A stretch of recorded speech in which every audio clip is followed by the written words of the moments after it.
you all to take your seats now, please, and we will begin our day's conference. Gosh, that's gone very well. Everybody's being almost silent. Good morning, my lords, ladies and gentlemen. I'm Caroline Noakes, your conference chair for today. The day job is I'm a Member of Parliament for Romsey and Southampton North, and also Madam Deputy Speaker of the House of Commons. So believe me, I'm here to keep you in order this morning. But I'm not here in that capacity. I'm here as a lifelong horse owner and rider, a former Chief Executive of the National Pony Society, and most importantly, a long-serving trustee of World Horse Welfare, something which I regard not just as a passion, but something that keeps me very firmly grounded. Before we begin the conference, can I remind you that this is a truly hybrid event. So we have all of you here in London today who have struggled through the challenge of public transport on a fairly grey November day in London. But equally, we're joined by hundreds of people online who will be able to participate in the conference in full through the Q&A panel. And it is my privilege to welcome you all here today to the Royal Geographical Society, whether you are here in person or virtually. We are also offering our online guests, I think this is very exciting, the opportunity to listen to today's event in either Spanish or French. That will not, fear not, that will not be me trying to murder either of those languages. But if you wish to do so, please simply follow the instructions at worldhorsewelfare.org conference or here on this slide. I'm hoping that the slide behind me shows that. To make sure our in-person and our virtual guests can participate in the discussion, we will be taking questions from you here in the room as well as through Slido, through the Q&A function on the Slido screen. You will all have received the Slido link when you registered, and the passcode is in your email invitations. For those of you who are here in the theatre today, please, you have a choice. You can either raise your hand. We will take questions in person. It will be down to me to choose the questioners, so I like people with broad smiles and, I have to say, short, pithy questions. And the team will come up to you with a microphone. Or, even if you're here, you can submit your question through Slido, through the Slido app on your phone, and you can log in with the passcode printed in the programme. The discussion is also taking place on X, formerly known as Twitter, hopefully without malign interference from non-state actors. That's you, Mr. Musk. And I want all of you to join in the conversation using the hashtag #GoodLifeForHorses. Please, those of you who are doing that in the theatre, remember to have your phone on silent. And today we are exploring the question, what is a good life for a horse? Now look, I'm a horsey person, so I know that each one of you has a different answer to that question. But actually what we are trying to discover today is if we're to give a truly good life to horses, then we're going to have to find some common ground. To get us started, we're going to test your knowledge on what should be considered when assessing animal welfare. So would you please complete our poll? You'll need to click on the poll tab in Slido in the top right-hand corner. And our first poll, what is the fifth domain in the 5 domains model of animal welfare assessment? And we have a selection, so it's multiple choice. This is not an open-ended question. Is it A, environment, B, behavioral interactions, C, health, D, mental state, E, nutrition? Fantastic to see people beginning to take part in the poll, and you can all see the moving answers and the percentages. Whilst you all consider that, and you do have some time, I'm not going to give you 3 seconds flat to answer that, can I say how grateful we are once again to the Sir Peter O'Sullivan Charitable Trust for their continued sponsorship of today's event. I also have to give you the obligatory health and safety message. So the current terror threat level is substantial. That's 2 levels down from the most serious, but it's still significant. So there are security precautions in place today, by which I do not mean the 2 beautiful drum horses from the Household Cavalry who are outside. But it is important that we keep everybody safe. So this was a note to me as I was reading through my script. Please wear your name badges. Even I've managed to put one on and make sure that it's visible at all times. In case of fire, the alarm will sound and you should leave the building. Every entrance and exit is clearly marked as a fire exit, and you can see them dotted round the building. Once out of the theatre, guests should make their way to the nearest exit onto street level. The fire meeting point is in front of the Royal Albert Hall. That's a very large building. Even I would be doing well to miss it. So you should make your way to that point and wait there for further instruction. The charity does have fire marshals present to assist RGS staff and help point you in the right direction. On the first aid front, you are not reliant on my Brownie first aid badge. Several members of RGS staff are fully first aid trained. If an emergency occurs, then please inform reception immediately. A first aid room is facing the cloakroom next to the female toilets. That is the security and safety brief covered. Fear not, there is no more of that. During the morning break, and you are going to get a break, you will be encouraged to share your own thoughts on what we in the horse sector need to do, either doing more of it or doing it differently to provide horses with a good life. But there will be more on that later. The important thing today is that you enjoy the event, you come away from it more informed and enlightened, but there are some final thanks that are absolutely crucially important. It wouldn't be possible to hold this event, either virtually or here, without you in attendance, and thank you for your support. For those of you in the room today, I would like to draw your attention to the QR code within your printed programme and around the conference today to donate to World Horse Welfare's work. Please give generously. For those watching online, please visit worldhorsewelfare.org and donate via the website. Any amount you're able to give will be gratefully received and used wisely. And can I reiterate our thanks to our generous conference sponsor, the Sir Peter O'Sullivan Charitable Trust, for continuing to help make this conference possible, as well as the Horse Race Betting Levy Board, Equine Register, and Agria Pet Insurance for your support. So today, we are very privileged to have with us Nigel Payne, MBE, trustee of the Sir Peter O'Sullivan Charitable Trust, and he is going to formally open the World Horse Welfare Conference 2024. Nigel.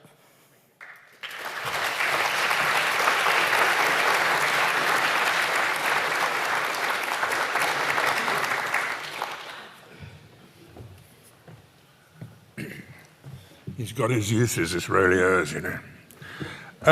It's a real delight, again. I'm here with my colleague, Geoffrey Hughes, another trustee of the Peter O'Sullivan Trust. Peter was passionate about World Horse Welfare. He basically felt it was one of the most important charities that he and we can now support. And I would estimate that since 1998, when the trust was formed, we've been able to donate something just in excess of £1 million to World Horse Welfare over that period, which has given us enormous pleasure, and we continue to support Rowley and his team and their wonderful work in the whole area of welfare. I'd just like to make one further plea, if I may, and this is to do with aftercare, which more and more becomes a significant and vital role in our industry.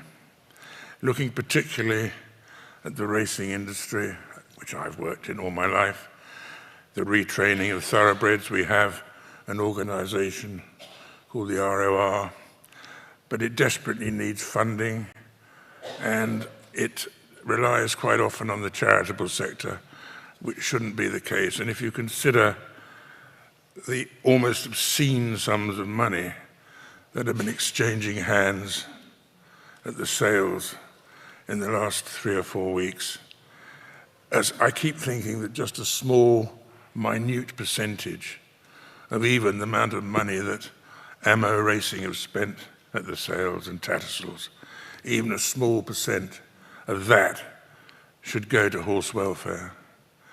Aftercare, I should say. Everybody owes a massive responsibility to the horse, and particularly if you're a racehorse owner, you must make sure that horse has a great life racing and a great life in retirement. And if you're not prepared to do it, you shouldn't enter the field at all. So anyway, that's my plea. There's a lot of money out there, but it's not going to racing to the horse, and it should be. So, on behalf of the Peter O'Sullivan Trust, thank you very much for coming, and we hope you have a great day. Thank you.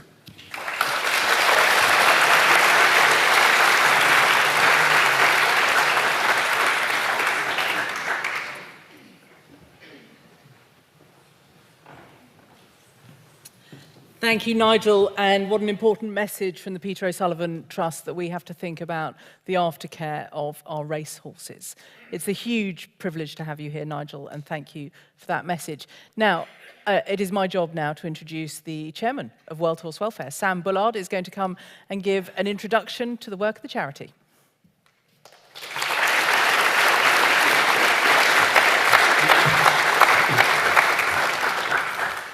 Thank you, Caroline, and thank you for being here and helping us through this. Good morning, ladies and gentlemen. Welcome to all of you here in present and online to this year's conference. As this is my first conference as chairman, I must start by thanking my predecessor, Nigel Payne, for all the hard work that he put in during his tenure. I can assure you he has left the charity in an incredibly strong position. The entire staff team, with Rowley and his directors, through to the field officers and the teams in the yards, are totally committed to what we're doing and invariably create a very warm welcome to anybody who cares to visit the farms.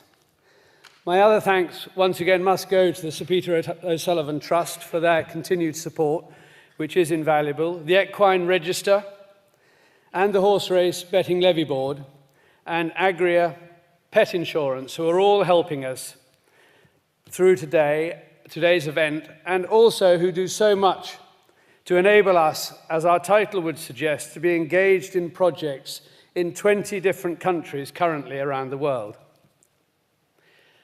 Personally, I feel very humbled to be standing here and somewhat overawed by the position that I now find myself in.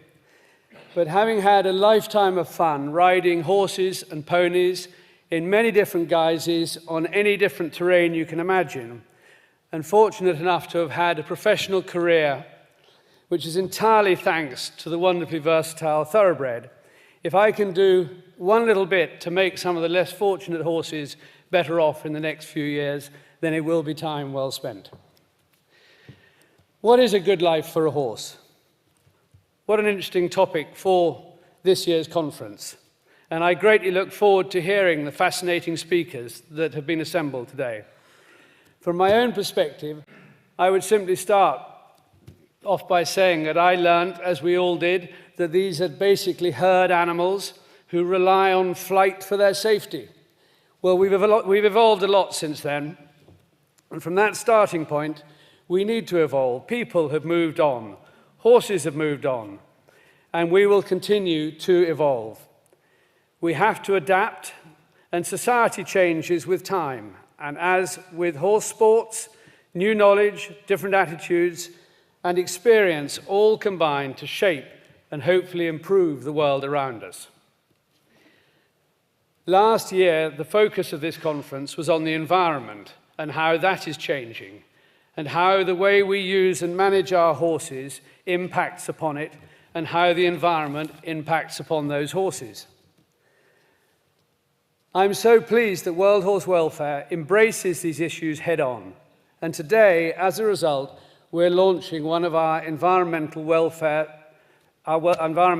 strategy, which is produced with the pro bono assistance of a sustainability consultant, White Griffin. The strategy is ambitious, with 8 overarching goals and a roadmap of commitments to achieve by 2030, ensuring that in all matters of the environment are considered and factored into our global decision-making.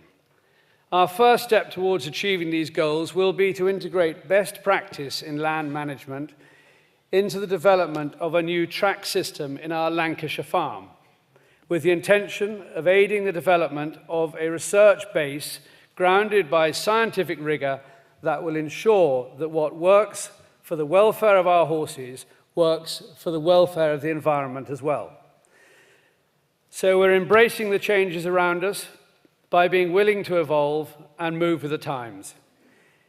Due to our research-based evidence and our experience, it is in this light of openness and meaningful change that today's conference will explore its theme. And we'll now start by looking at a video. Thank you.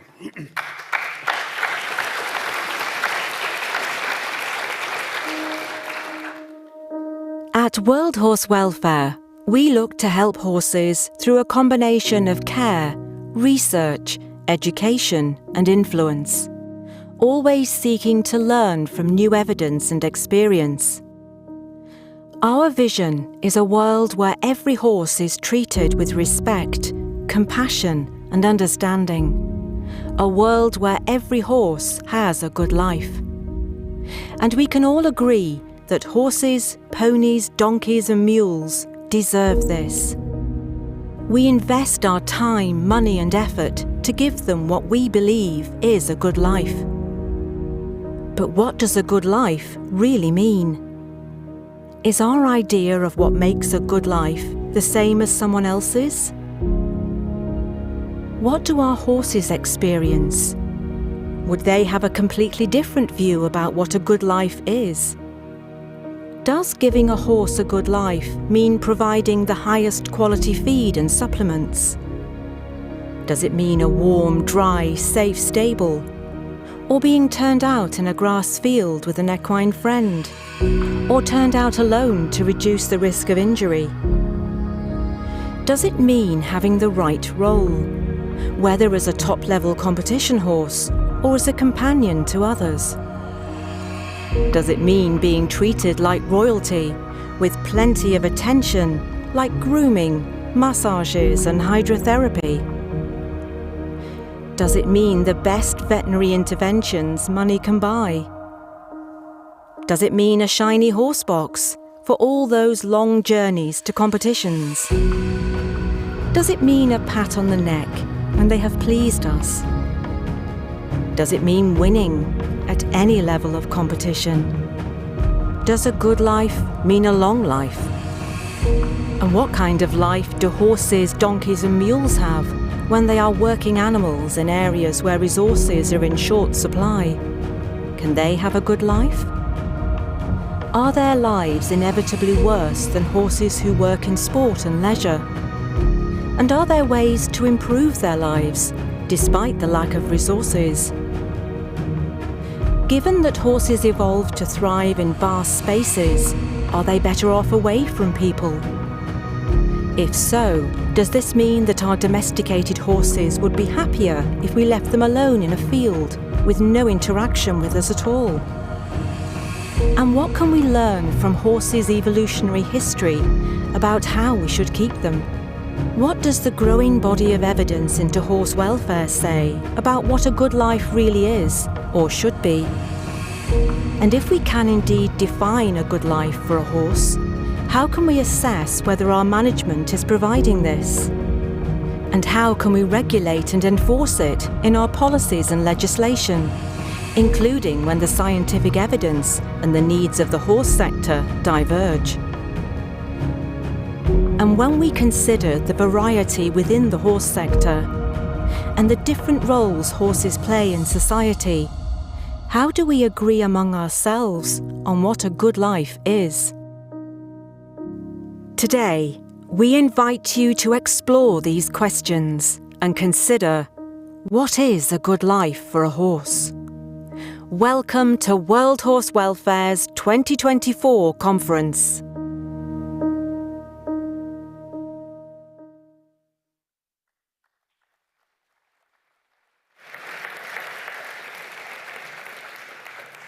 I think even for those of us that knew what was coming with that video, that was incredibly thought-provoking and posed a phenomenal number of questions, which takes me back to the question that I posed earlier on the poll, and we're about to see how you all did on that. I have to say, I think there was a slight advantage at the beginning when the first person got the question right and everybody else followed suit. So there we have it, 72% getting it correct. The answer was D, that the fifth pillar is mental state. And 72% got that. Now, World Horse Welfare is doing a lot around the 5 domains of animal welfare, which you're going to hear a great deal about today, including changing how we assess welfare in its own work, as this short video is going to highlight. The 5 domains model for animal welfare assessment is being adopted across the animal welfare sector and can be readily applied to horses. The horses we care for at our farms have a wide range of health and behavioural needs. This means we are well placed to explore the viability of a yard-level approach to assessing horse welfare using the 5 domains model. We hope that by working with an expert to create this yard-level toolkit for use at our 4 farms, we will help ensure that the environment we provide and our approach truly meets horses' ecological, behavioural and physical needs, and help us better support other yard managers and horse owners in doing the same. To find out more about the 5 domains model for animal welfare assessment, why not check out our advice page or our episode on the 5 domains in our new video series, Horses Explained. How we as a charity consider welfare is evolving, and here to set the scene for us to explore the questions of what makes a good life for horses is Rowley Hours, World Horse Welfare's Chief Executive. Rowley.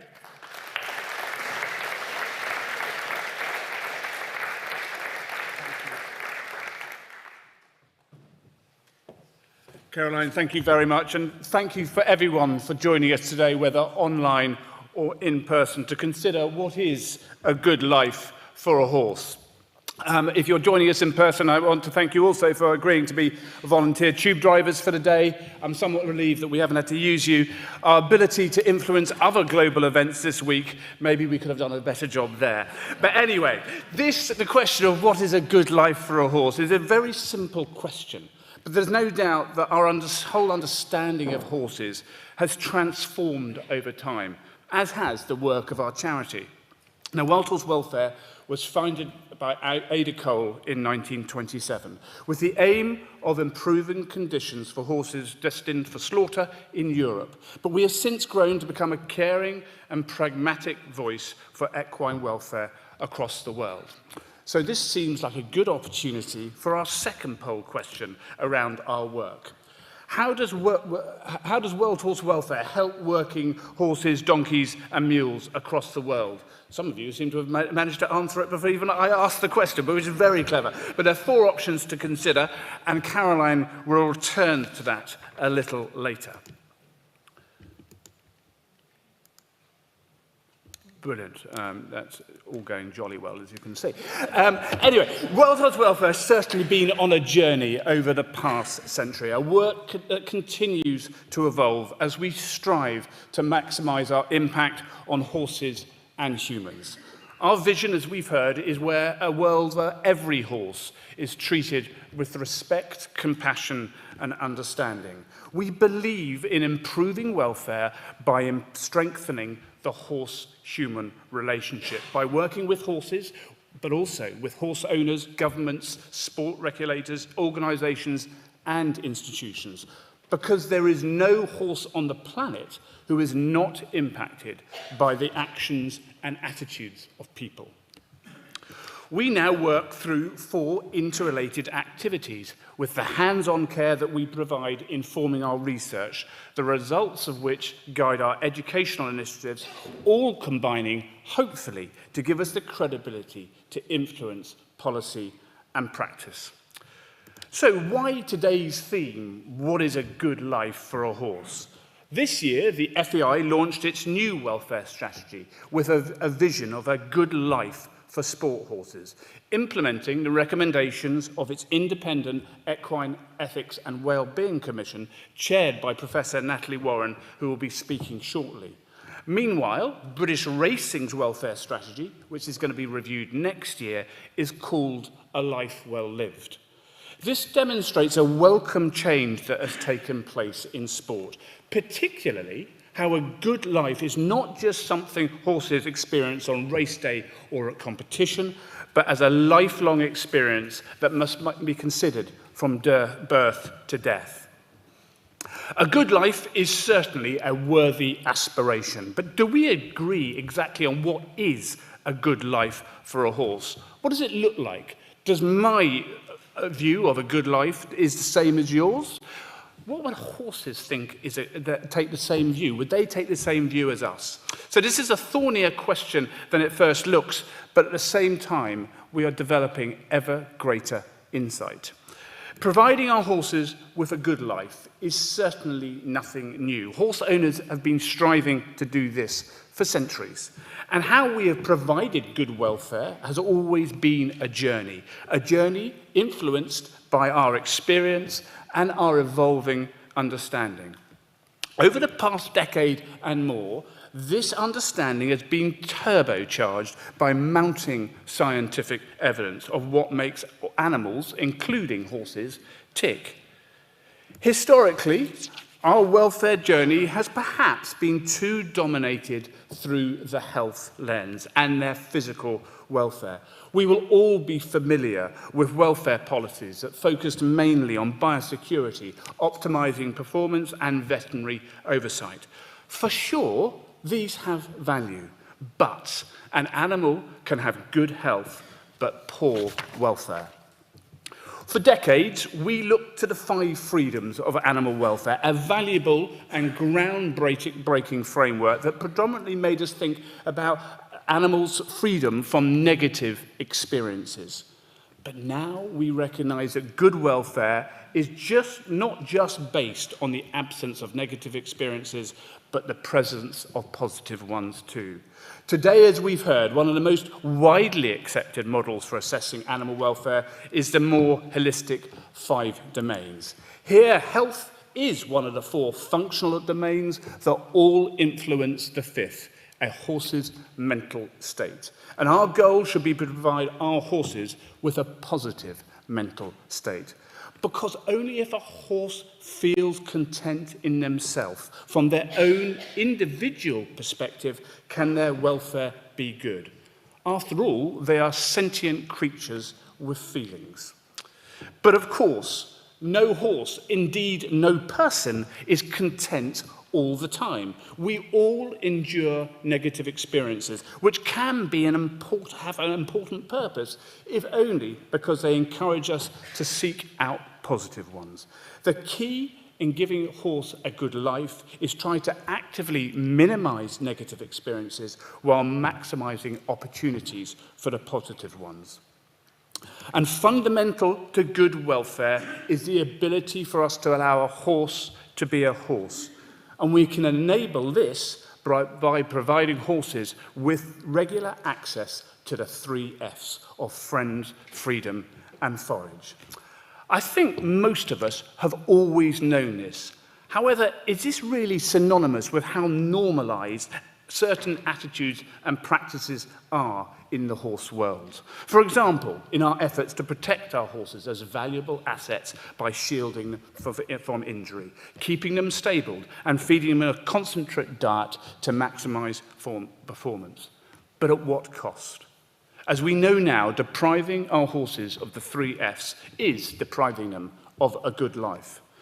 After all, our horses have evolved living in herds on open grasslands within stable social groups and complex methods of communication, some of which we are only now beginning to understand.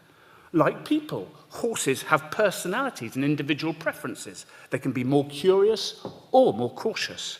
They can need a lot of the same things we need, such as being mentally stimulated or having some control in their lives, as Dr. Lisa Dickel will highlight later this morning. Whilst we certainly need to be careful about anthropomorphism, horses do experience the world differently than we do. When it comes to the basic functioning of the mammalian brain, we are all the products of millions of years of evolution and share many of the same biological responses to different experiences, be that fear, pain, stress, anxiety, satiety, affection, or excitement. And we have some similar faculties too. New discoveries seem to appear every week, revealing a horse's ability to problem solve, recognize faces, and respond to our emotions. This is why we feel we can build such close relationships with them. This is the magic of the horse-human relationship. but it comes with a responsibility to listen to what they are telling us and acting on it. For instance, we know that as prey animals, horses are experts at masking pain or weakness, and they behave very differently when they are completely alone compared to when they're being observed. We also know that 24 common behaviours, when demonstrated in clusters of 8 or more at a time, signal that a ridden horse might be in pain. We have this knowledge today, but do our traditional attitudes lead some of us to dismiss these behaviours as naughtiness or disobedience? We must make it our business to know better and act better if we are to give our horses a good life. In considering what a good life for a horse is, we've got to also include the ethical dimension. We need to move away from first asking, how do I do this with my horse, to should I do this? And if the answer is no, then we shouldn't. For sure, this can be challenging. Is it right to ask to risk injury or even death, or move in a way that might cause them real challenges when there is no benefit to them? We might think this is justified if the risks are small or any discomfort or stress temporary. But what we need to do from the ethical perspective is make sure that the risk-benefit balance leans more in the favour of the horse. Of course, this can be especially difficult for equines working in areas with limited resources, which Lorenta Barentes will explore later. Does this mean we need to do away with our traditional approaches and ways of using horses? No, but perhaps we need to become progressive traditionalists. For sure, many traditional practices have stood the test of time, and there can be but the good practices will be confirmed by the evidence. We should welcome it if they are, but we should not be afraid to change if they are not. Because we are all on a continuous learning curve. That very much includes us here at World Horse Welfare, where we are looking, as you've heard, to embed the 5 domains framework into the very heart of our rescue and rehabilitation work. Because doing right by our horses is at the heart of our ethics. But how ethically can we decide whether we should do something with a horse or not? And if we decide we can, how do we know how the best way of doing it? This is where the science comes in, providing us with evidence to inform our decisions. But as with anything, quality matters. We have a collective responsibility to ensure that we are investing in and paying attention to good quality research. And what should we do if, as so often happens, research findings are not clear-cut or indeed conflict with other results?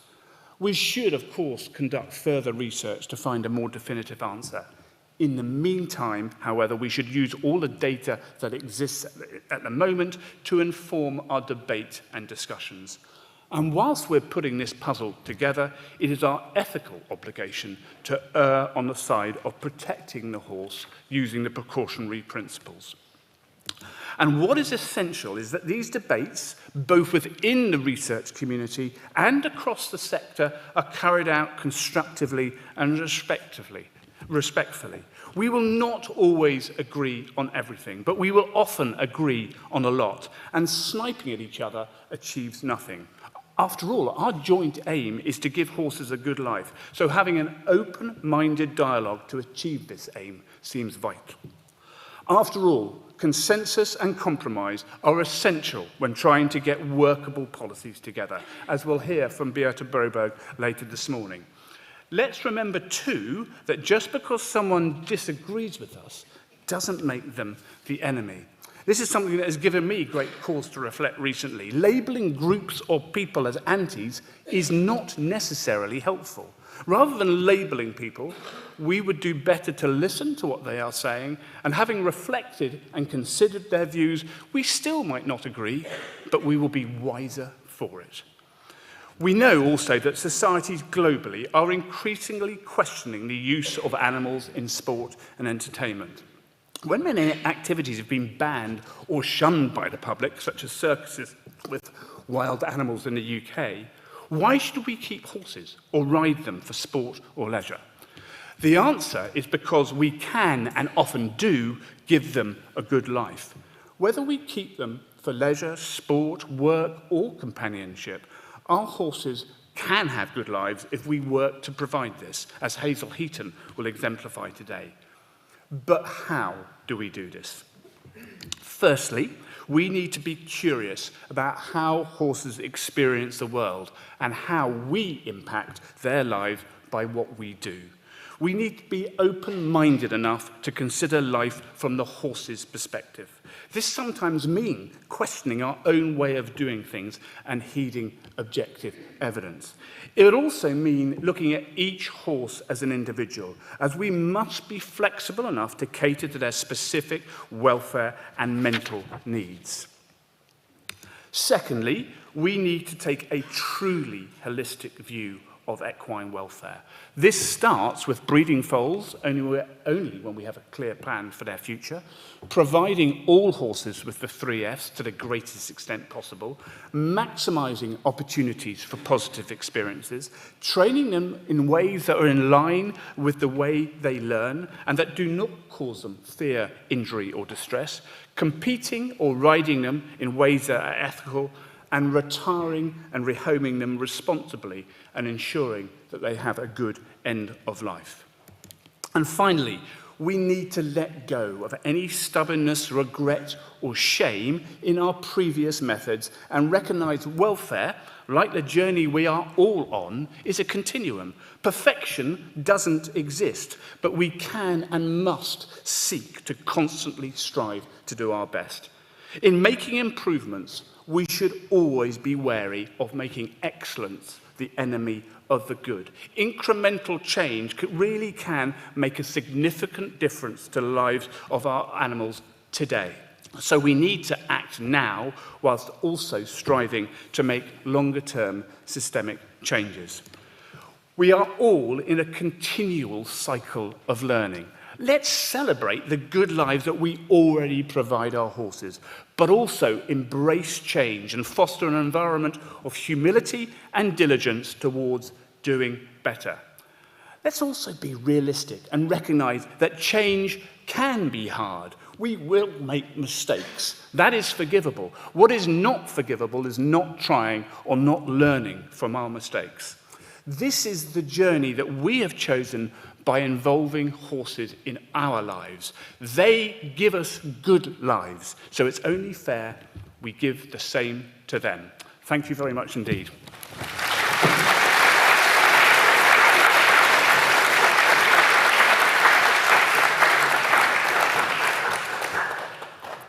Oh my goodness, massive food for thought from Rowley there. I love the fact that he flashed up a painting from my workplace. I think that was Stranger's Bar. And I think very much provided me with a great deal of food for thought about progressive traditionalists and a bunch of things. I'm very inclined to take him back to work with me to provide the same lecture there in respect of people, not horses. But the thing that I loved most was the magic of the horse-human relationship, and he made me think about the most fantastic problem-solving horse I ever had, who had quite perfected the art of escaping the stable to go find freedom and forage. Our next speaker this morning is a huge pleasure to be able to introduce her. She has been playing a crucial role in promoting the understanding of what a good life is for animals, including horses. Professor Natalie Warren is currently Director of the Good Life for Animals Centre at Companion Animals New Zealand. She's an internationally renowned animal behaviour and welfare scientist with a special interest in horses, and recently served as chair of the FEI's Equine Ethics and Wellbeing Commission. Natalie.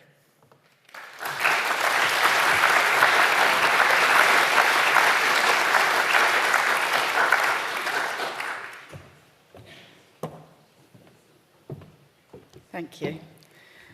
Kia ora koutou, ko Nat Warren toku ingoa, honoured guests, World Horse Welfare board members and staff, and dear colleagues, thank you very much. I'm extremely honoured to be here and to be able to have arrived here from New Zealand, which is great, fantastic journey. Shame that there's not been very much blue sky, however, so if you could just make the weather better, it'd be even better. So I haven't got a lot of time. Rolly gets very stressed when I produce about 50 slides in 15 minutes, so I better get going. So I'm going to be talking about a good welfare, or a good life for horses, and I'm going to talk about this in 3 different sections. So why does it matter, what it is, and how it might be provided. So first of all, I don't think I need to convince you all that a good life or good welfare for horses does matter. However, when we start thinking about it, as Rolly has kindly gone through, I won't go into any detail, it is actually quite a difficult concept to talk about, particularly when we're trying to give that to the animals practically. That's what I hope to be able to talk about today.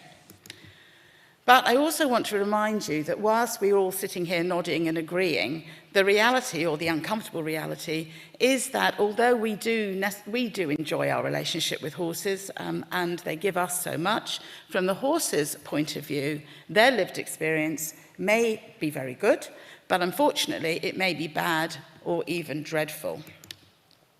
And as we all know, there's a lot of concern about animals used in sport because they're considered to be particularly vulnerable. They are there for us, they're there for what we would like to get out of the relationship.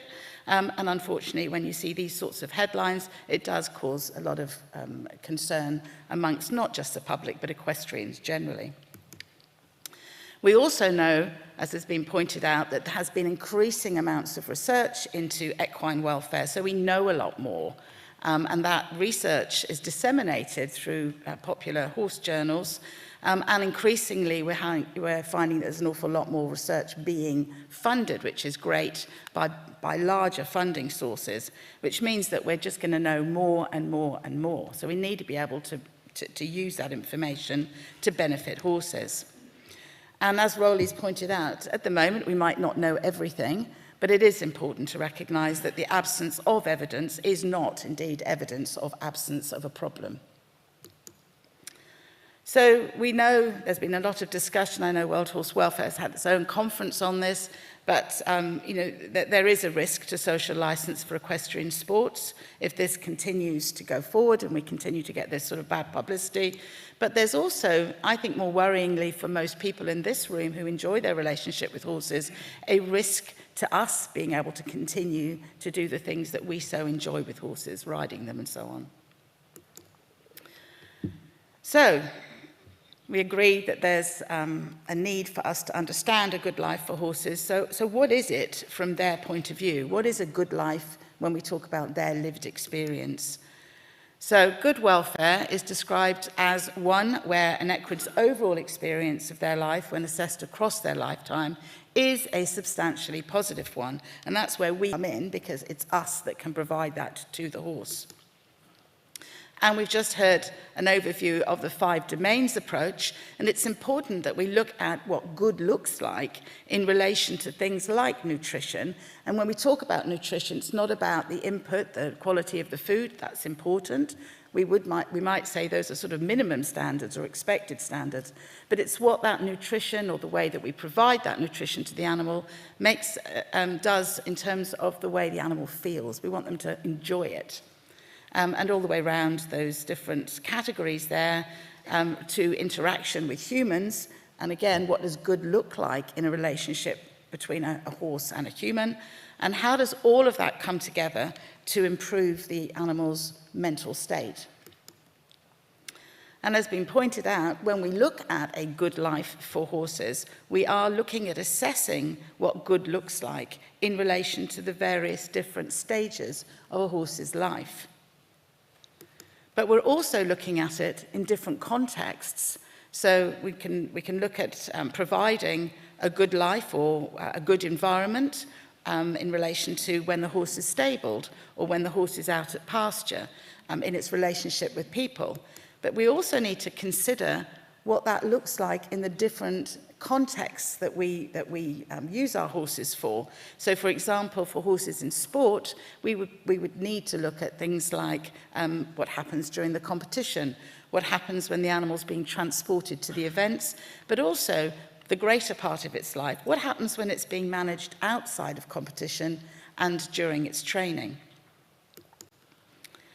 And, as been pointed out by Rowley, we have to recognise that we can measure resources and what we give to horses, but we need to understand the meaning that has, how that makes that particular individual horse feel.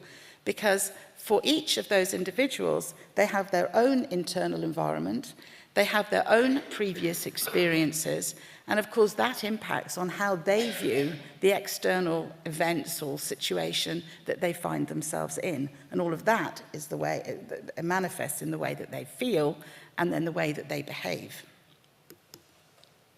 So I would suggest that it's important to think about a good life or positive welfare like this.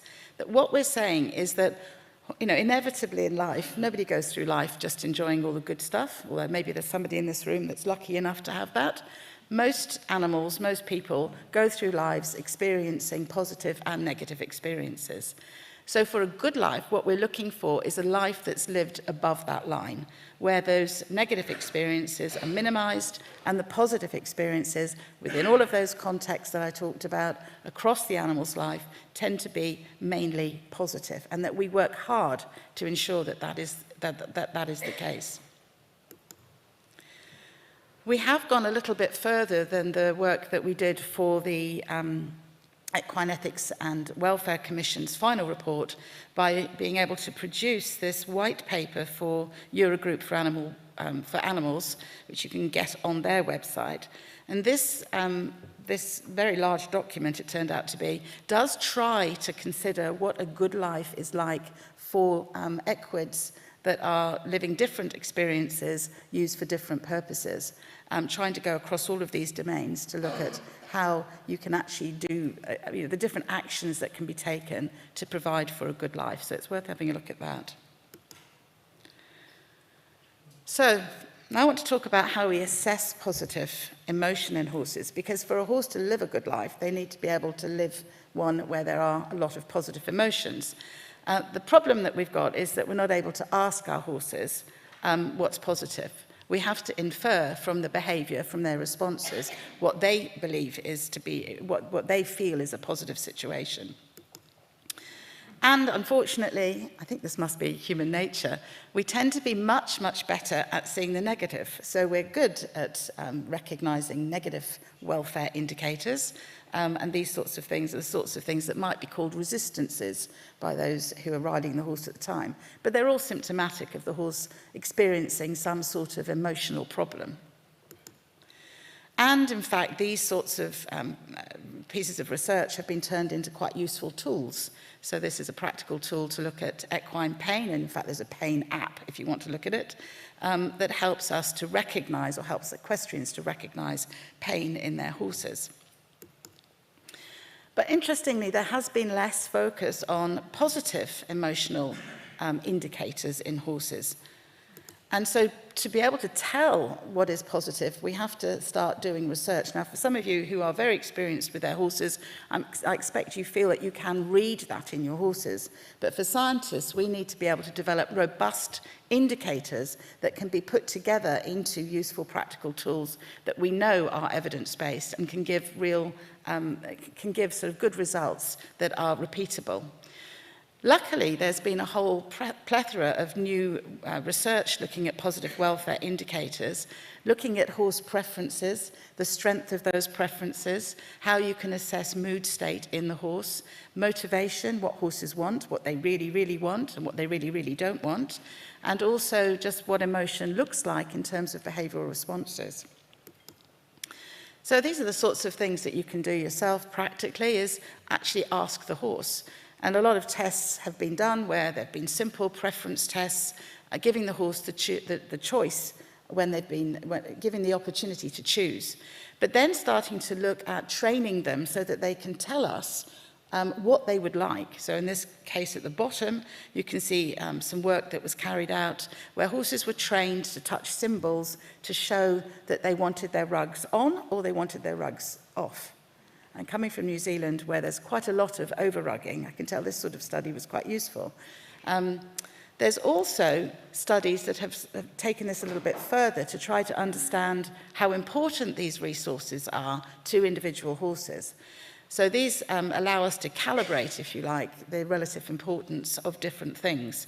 And horses are trained, they're very trainable as we know, to touch panels with their noses or do other behaviours, and they are asked to work for different resources, so push a panel many times, but to keep pushing that panel to get the same reward.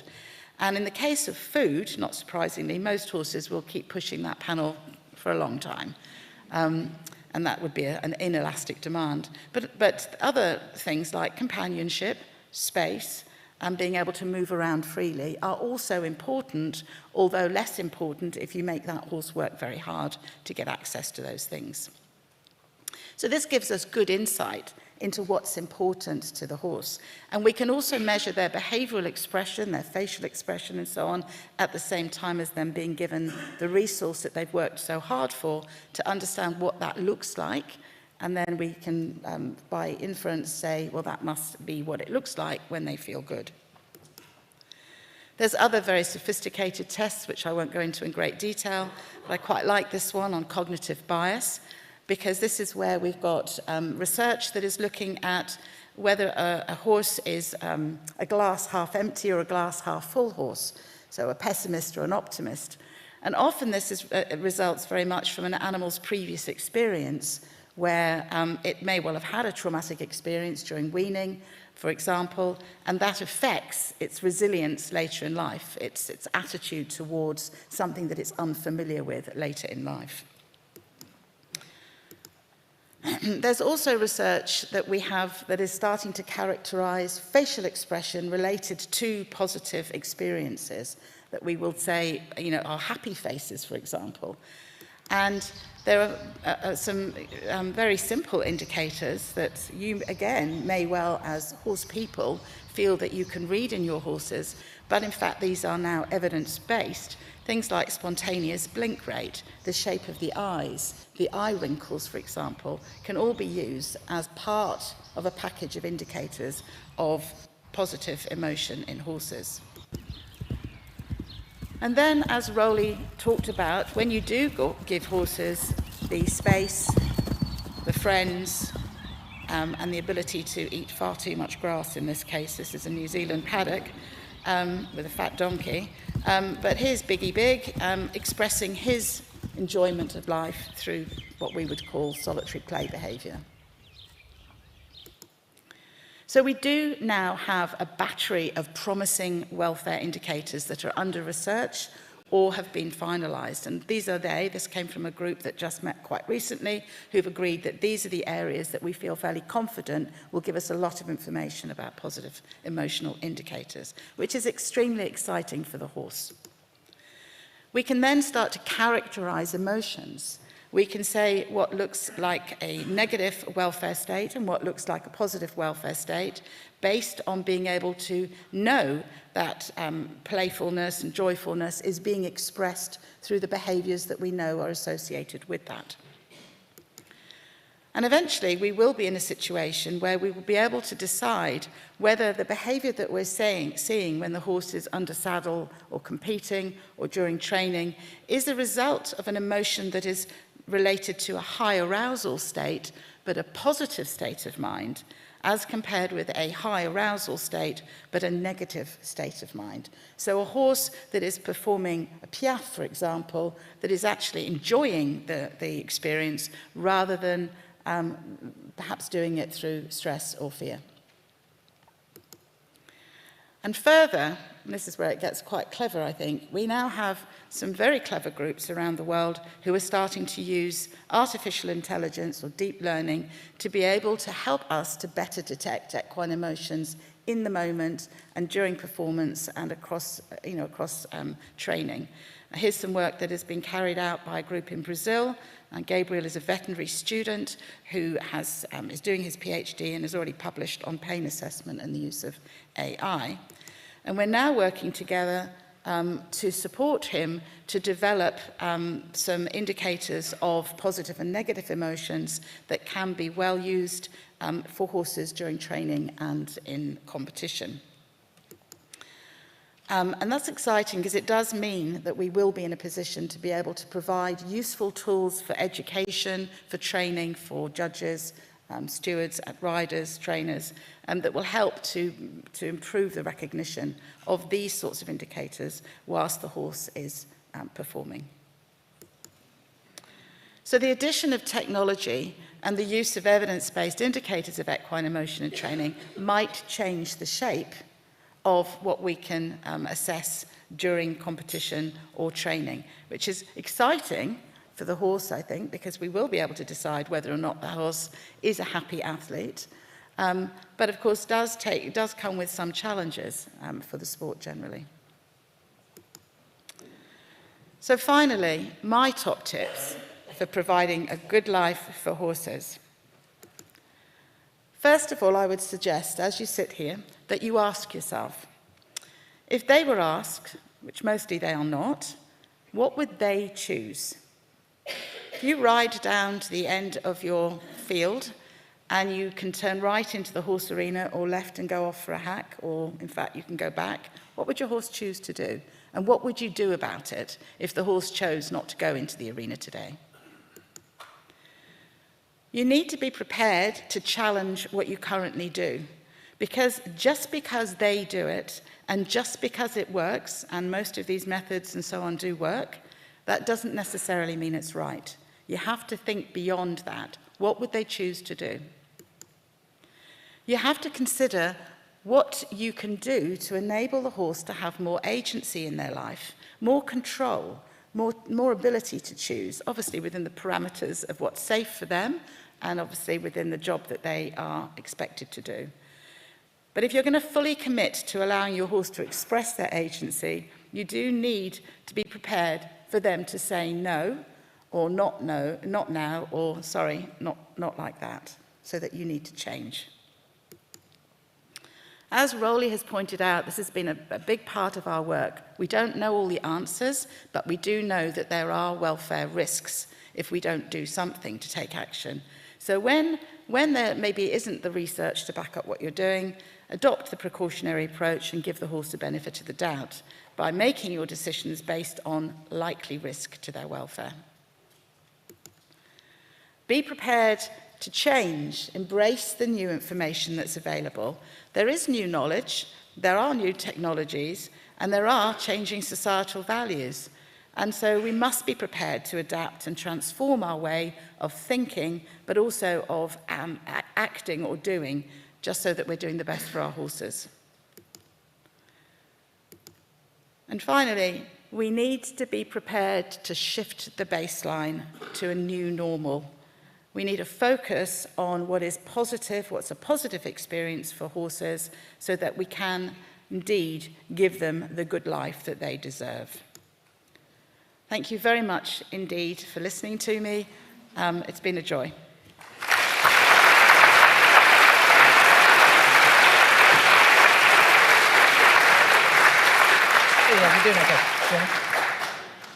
Thank you, Natalie. What phenomenal understanding, and such an important thing to be able to bring the science to it. So a fantastic contribution, and huge gratitude from us for that.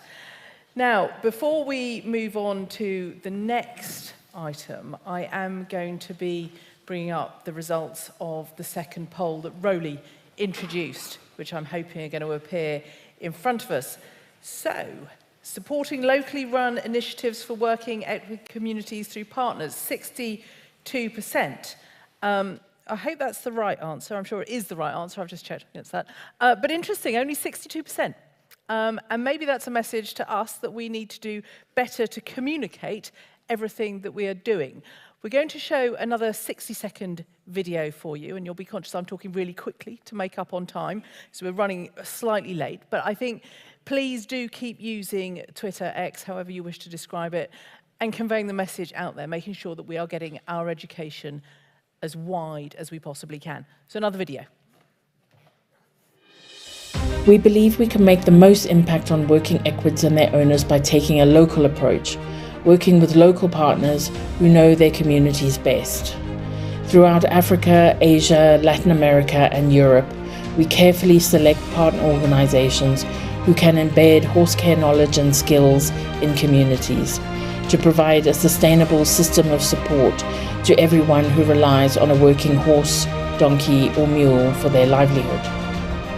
Our partners create hubs where community members can bring their working equids to receive essential care and advice, engage with each other, and leave with more confidence about how to look after their equines. They also create a network of equine service providers, like horse care advisors, saddlers, farriers, and equine veterinarians, who are then able to earn an income from supporting the horse-owning community.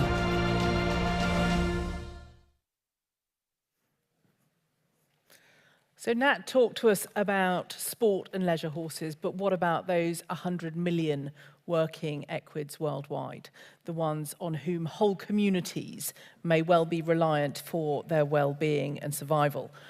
I would like to introduce our next speaker this morning, who is the Regional Coordinator for World Horse Welfare, with responsibility for some of our programs in Latin America. Lorena has seen how the quality of life for both people and equines are inextricably linked, and how World Horse Welfare works to try to improve the lives of both. Lorena.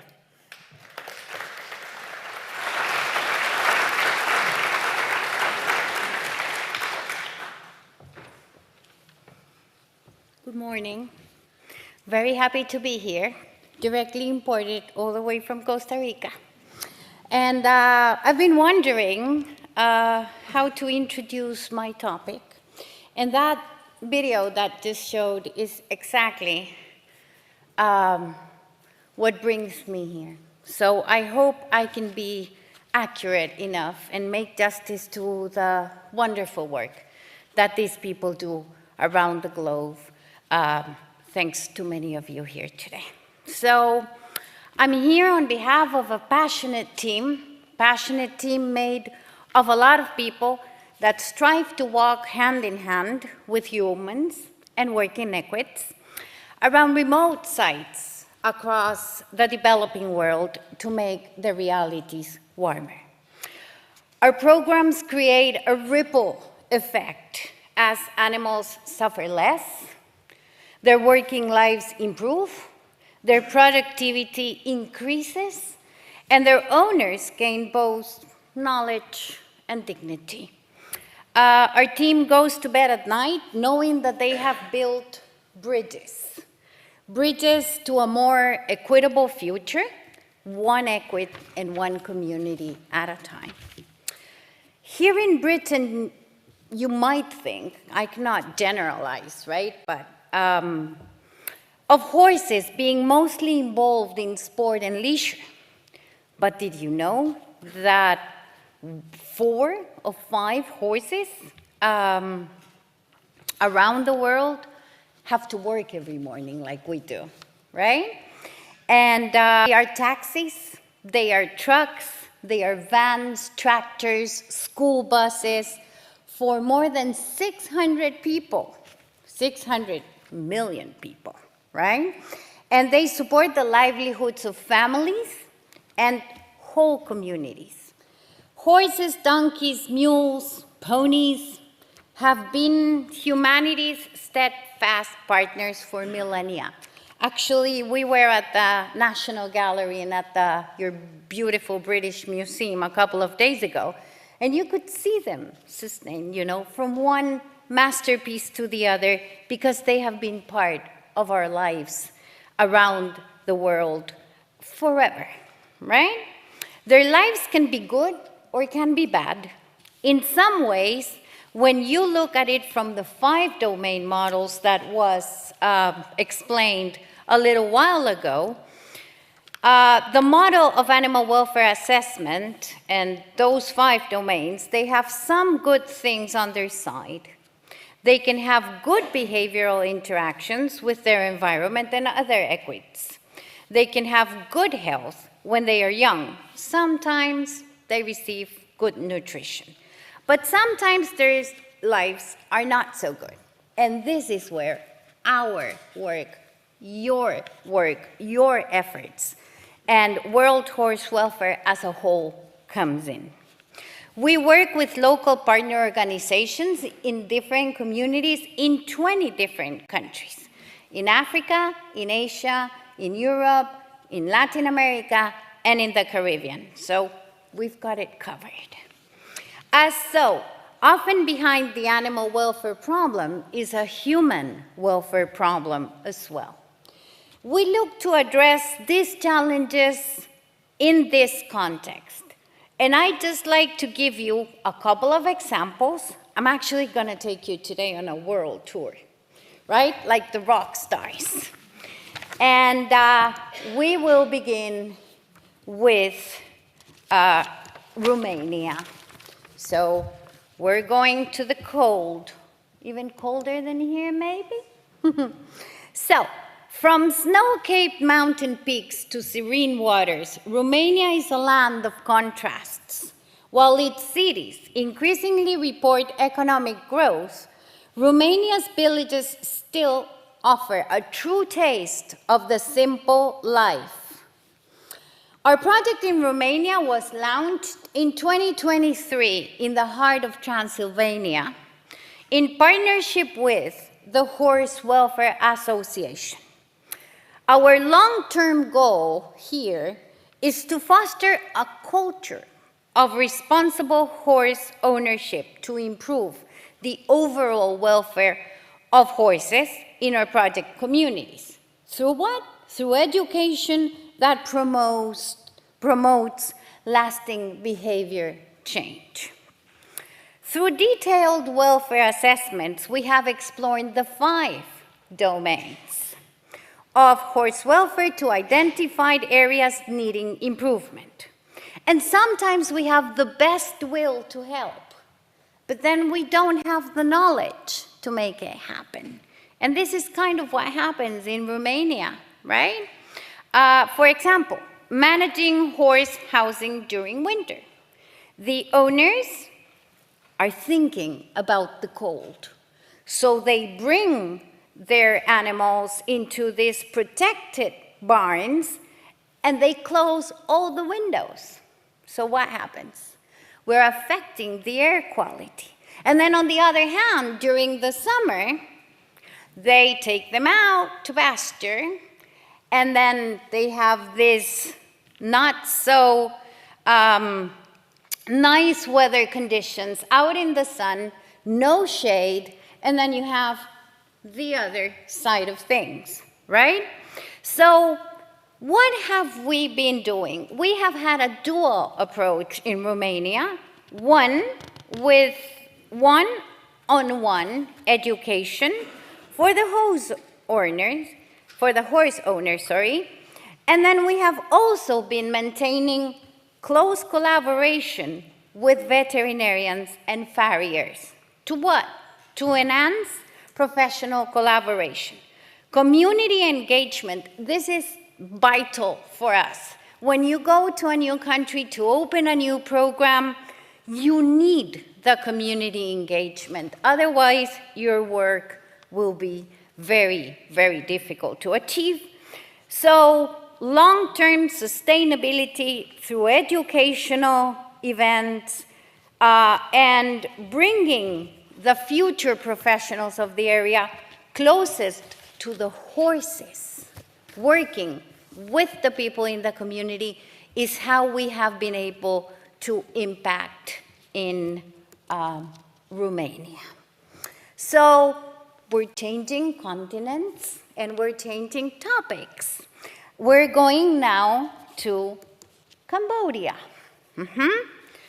Working horses, donkeys, mules, and ponies continue to be the backbone of rural life across Cambodia's countryside, from pulling plows through rice paddies to transporting goods along dusty village roads.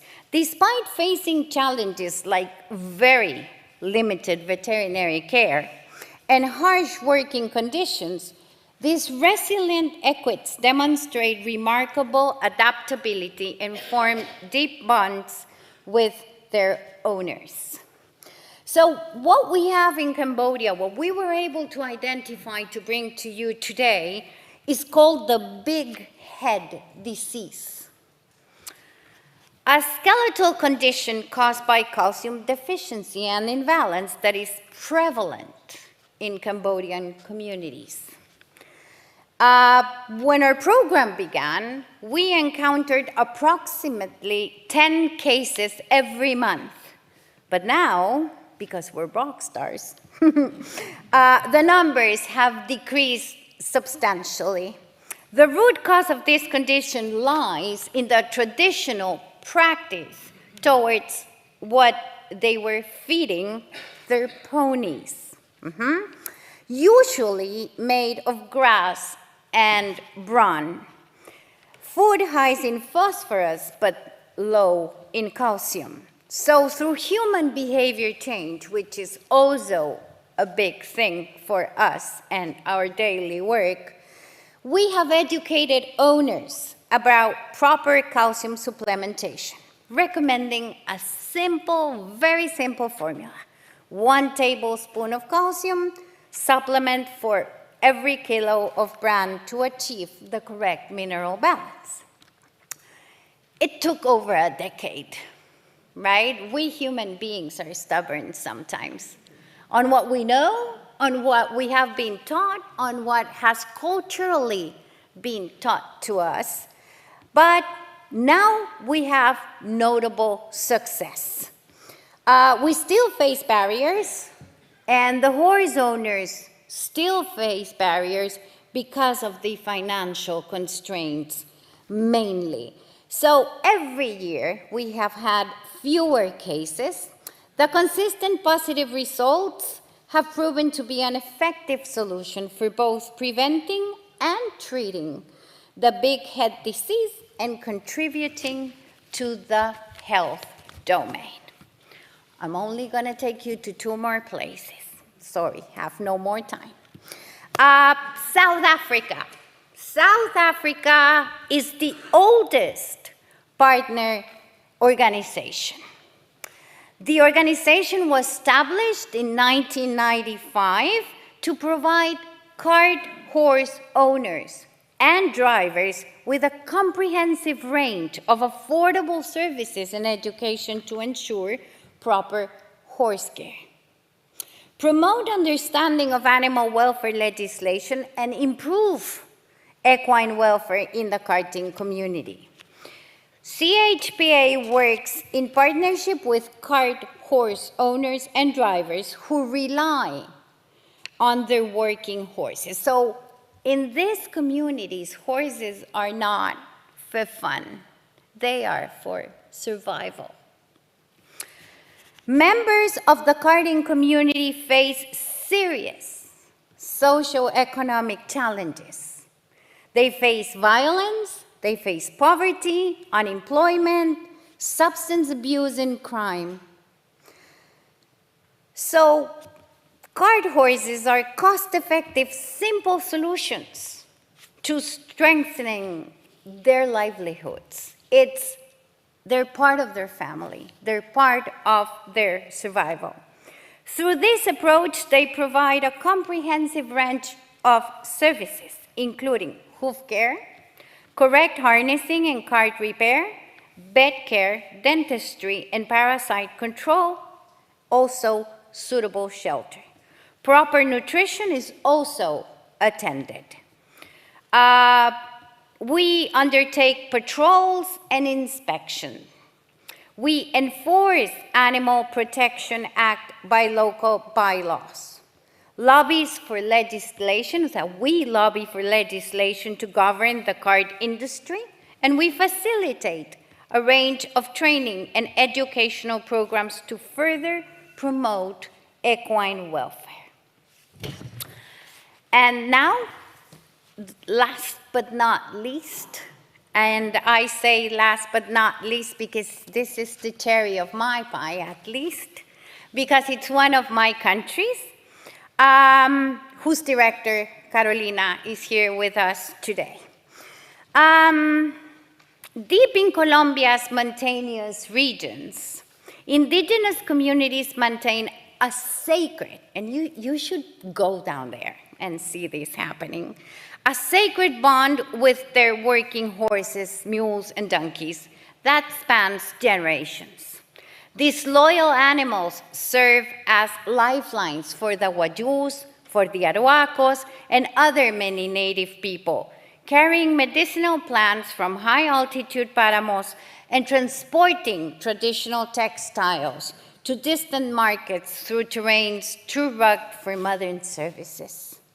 In 2021, Fundación Arrieros began their transformative work in Catansama, a coastal indigenous community in Colombia, where they observed working equids suffering from injuries caused by harsh handling practices. The foundation achieved remarkable results by taking an approach that considered both human and animal welfare. Escuela de Arrieros, the foundation's educational methodology, reduced intra-community violence. Can you believe it?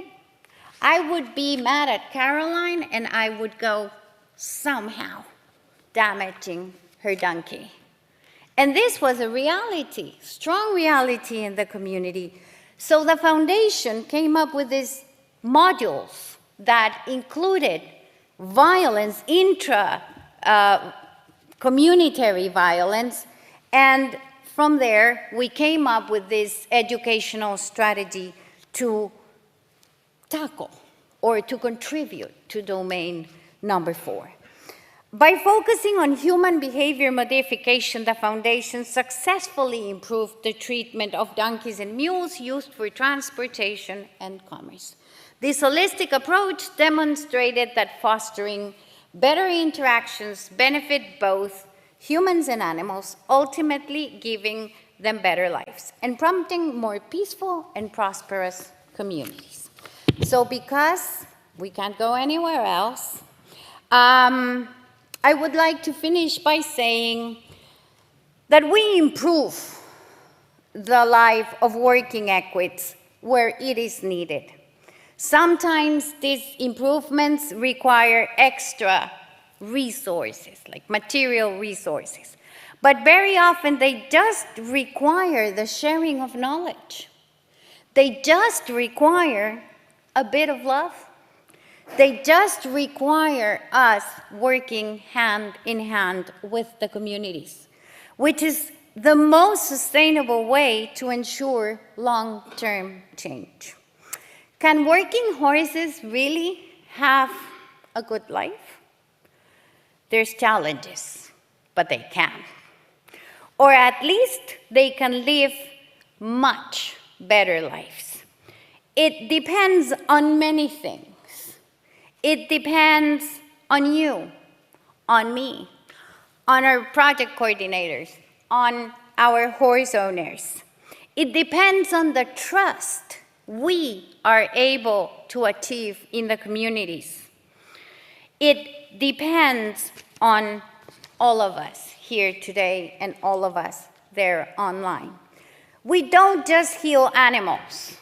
We transform entire communities. We transform entire economies. We lift generations, and we prompt a better future for us all, humans and equids. Thank you very much.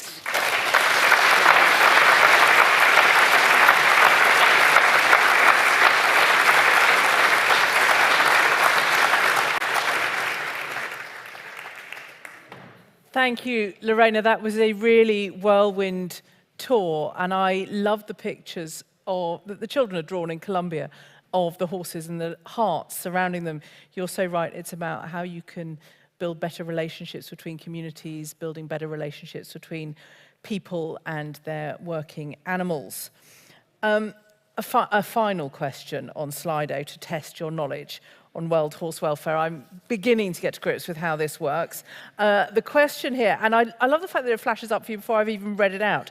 Who did World Horse Welfare work in coalition with to develop a white paper to influence the European Commission's welfare of kept animals regulation? Now, I know that the answer for this appeared on a slide earlier, so it can't be a surprise.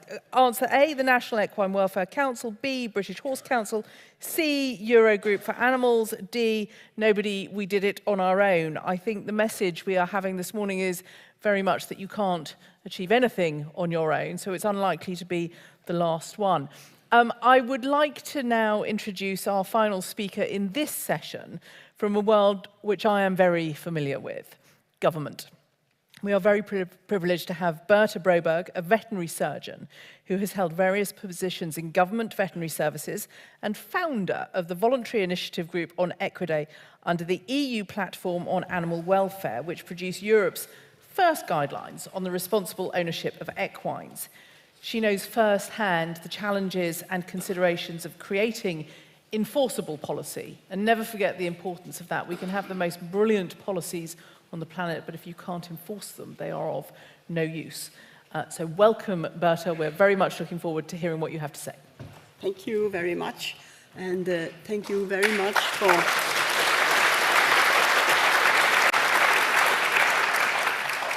giving me the possibility to come here and talk about horse welfare and legislation. From the title of my presentation, you can ask the question, can legislation ensure good life for a horse? Well, I think in search for an answer for that question, I think we should take a look at the Danish legislation on minimum animal welfare standards for the keeping of horses.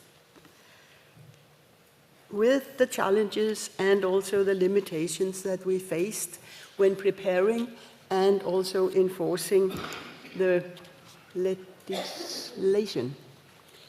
And the first question, of course, is why should we draw up this legislation?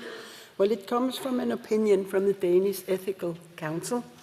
This council, it had looked into the lives of Danish horses, and that resulted in an opinion where they encouraged the relevant ministry to draw up legislation. So legislation was drawn up. It came into force in 2018, and there have been a few amendments since. So I will relate to the legislation as it looks today.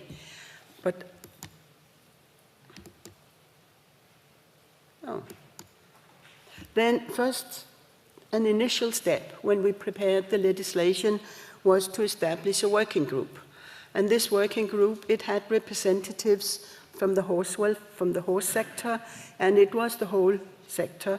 It was sport, it was racing, it was breeding associations, it was leisure. So they were broadly represented. Animal welfare organizations were there, so were the veterinarians, the Danish Animal Ethical Council, research, and of course the relevant competent authorities. And this group, it worked for quite some time.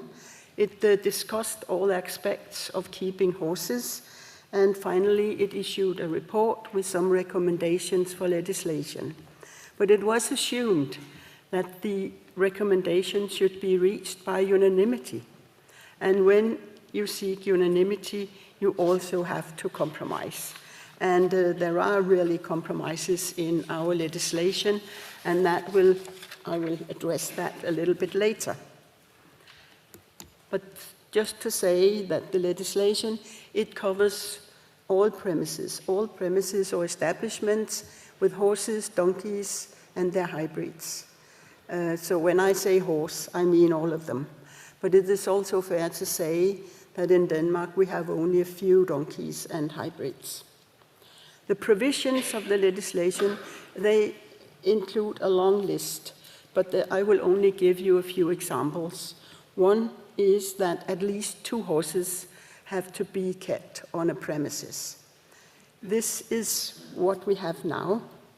But remember, at the legislation, it was adopted in 2008, but it wasn't until 2021 we were able to introduce this provision into the legislation. The working group, it agreed from day one that horses need company from other horses. But when the draft was presented, there were some political problems. Some political persons, they claimed that if a horse have company from another animal, a cow, for example, it would be a happy horse. And the main problem was the consequences of those who only had one horse. So it was not possible to have that from the beginning. But luckily, as time went by, it became more and more common knowledge that horses need company from other horses, not cows, not rabbits, not any other animal. And finally, we were able to put it into the legislation. This was mainly also driven by a lot of people questioning why we didn't have that in the legislation, criticizing it. So time changed, and we were finally able to have this provision. Then there's a lot of provisions on accommodation. I have only taken a few examples. We have a ban on tethering or tie stalls as a husbandry system. This didn't create much trouble. It was accepted, common accepted, that this is not a good way to keep a horse. So it went into force with a very short transitional period. Then there's also in the legislation size for the individual boxes you keep horses in, and also for group housing. But it was especially the size of the individual box that gave problems, because in the beginning we had a rather big horse box, individual box. And it was based on recommendations from animal welfare organizations and also the horse sector itself. But gradually, most people, they realized that this was too big. They had to rebuild their whole stable. And then it became a political issue. And when it becomes a political issue, we were challenged with the question, do you have scientific evidence for this? And we had asked a university and say no, they couldn't really find any scientific evidence. So from a political point of view, we need to reduce the size. Then we had to ask ourselves, what do horses need to do in this box? Well, it needs to turn around, lie down, rest, and get up again without any problems. And that is what is now the basis of the size of the Danish individual box. So the size of the box is related to the size of the horse. We have a provision also saying that a horse should be given free movement in a paddock or be exercised. This means that if the horse is given exercise, they don't need to go into a paddock. That is really a compromise. The working group agreed in principle that good horse welfare is to give horses access to a paddock together with other horses. But there were also strong voices against this, mainly because of the risk of injuries. So we had to compromise, and this is the compromise, either in a paddock or exercise. But it was a bit frustrating not to be able to have a provision saying access to a paddock. So what could be done instead? Well, the solution was to say that, well, we make a provision saying that all premises, they have to have access to a paddock that can accumulate, that can give all the horses a possibility to be on pasture. And it really seemed, because the philosophy was that if the paddock's there, maybe somebody would like to use it. And it seems to work, because it is our impression that more and more horses are now given free movement in a paddock. So we also have provisions that horses kept outdoors around the clock in the winter, they have to have access to a shelter where they all can lie down at the same time on a dry area. This is important in the Danish sometimes very wet and windy winters. So there was no doubt that this is the best way, but there are also a few exceptions, because some very tough breeds, for example, the Icelandic horse or the Shetland pony, Exmoor pony, they can be kept without a shelter if natural surroundings give them a sufficient amount of protection from weather and wind. Then we have some provisions on training and handling, but they are quite general. It says that handling should start at an early age, that training should be adapted to the mental and physical capacities of the horse, but that's more or less it. But we have had some very bad examples in the media lately with the riders who really mistreated their horses during training. So we have to revisit this provision and try to strengthen it. And luckily, we have now also a new opinion from the Danish Animal Ethics Council, an opinion on the use of horses in sport. And that will also be taken into consideration when we consider amending. And this opinion is in fact also available in English. Then there are some provisions on medication and treatment, saying that it is illegal to do this if it is to mask symptoms of illness or disease, so that the horse can train and compete in competitions. But it's also a quite general thing, and we rely also very much on the organizations organizing competition and racing to have their own standards on this and to enforce it. Mutilations. There are a few specific provisions there. For example, we have a ban on tail docking, and that goes back to 1950. And then we have a more recent ban on hot iron branding, which is very painful. So it's not allowed anymore. And some of the breeding organizations were not very happy, but they had to adapt to it. Then if you draw up legislation, you have to consider what impact does this make on those who keep horses. And it is mainly if the legislation makes it necessary to have really costly rebuildings of the stables. And for that, you have to have some transitional periods, which take, of course, you have to take animal welfare into consideration. But when the transitional period is set, it is the economic consequences that weigh much more than the horse welfare. Unfortunately, but that's the way it is. If we don't have the transitional periods, the state would have to pay compensation for those who have stables that can no more be used. So this is a necessity. And legislation, it means also inspections to check compliance. And in the beginning, we had some challenges in finding where the horses were kept. But now we have the provision in the animal health law. It's an EU legislation saying that all premises with horses have to be registered. That in itself is a bit of a challenge, but we are getting there little by little. Then the inspections, they have to be unannounced. And we have to have trained inspectors, so we have to carry out some training exercises and also draw up guidelines on how, with mainly also to explain the background of the legislation so the inspectors know why do we have this legislation.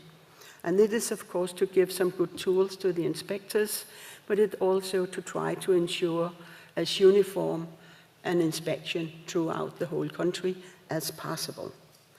Then the inspection in itself, when you are on the premises, I've called it a snapshot, because you can only relate to what you see on the day, on the time you are there. You cannot assess what happened yesterday or tomorrow. You can look at the accommodation if they are okay in accordance with the legislation. You can look at the horses and their condition. But when it comes to training methods, it's another question. Because when you do an inspection, first you have to find a responsible person, then you have to identify yourself and explain why you're there. And that gives a lot of time for the groomer to go to where they train the horses to say, stop this, there's an inspector on the premises. So it can be very difficult to assess that, except, of course, if you can see some injuries on the horse caused by this training. But that is certainly a limitation. Then, when you have legislation, you also need to have sanctions, appropriate sanctions to use when non-compliances are identified.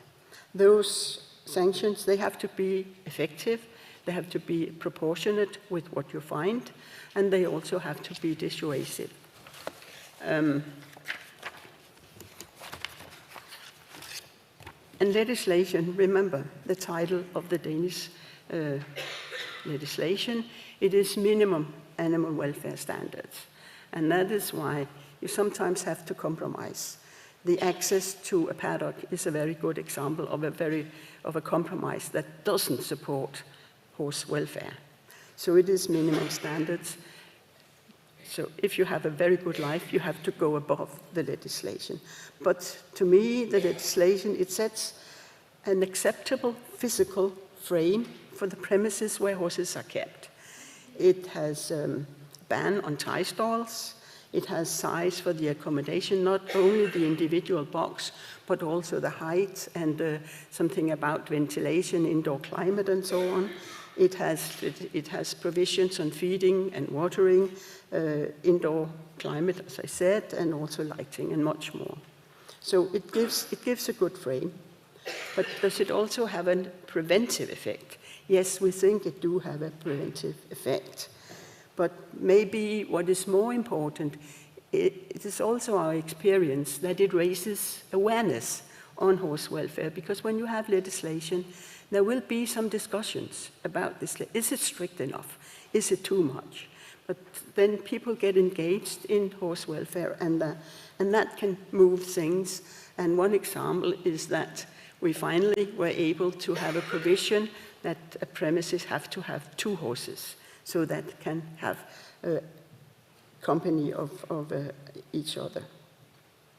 Then there is the responsibilities.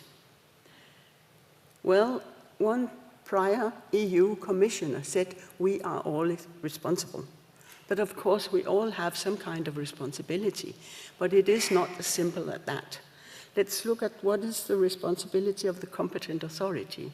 Well, we can carry out checks on a spot check basis.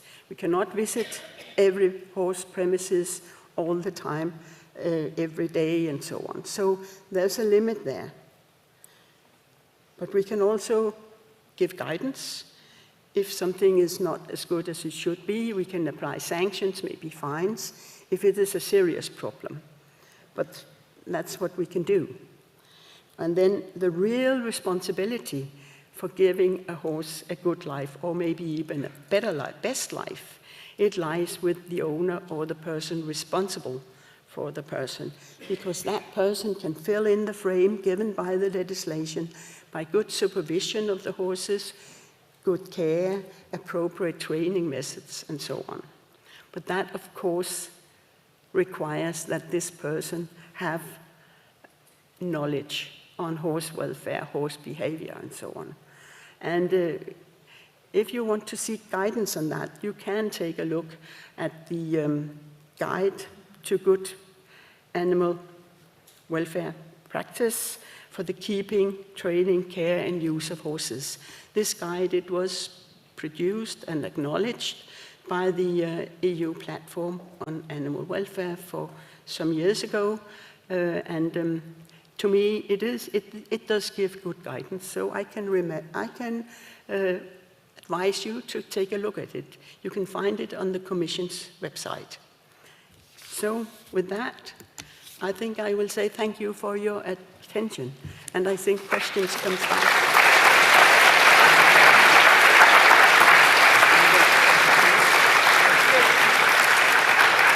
If you want to grab a seat. Right, so this is where it's all going to get complicated for me, and you'll all be conscious that we're already running very late.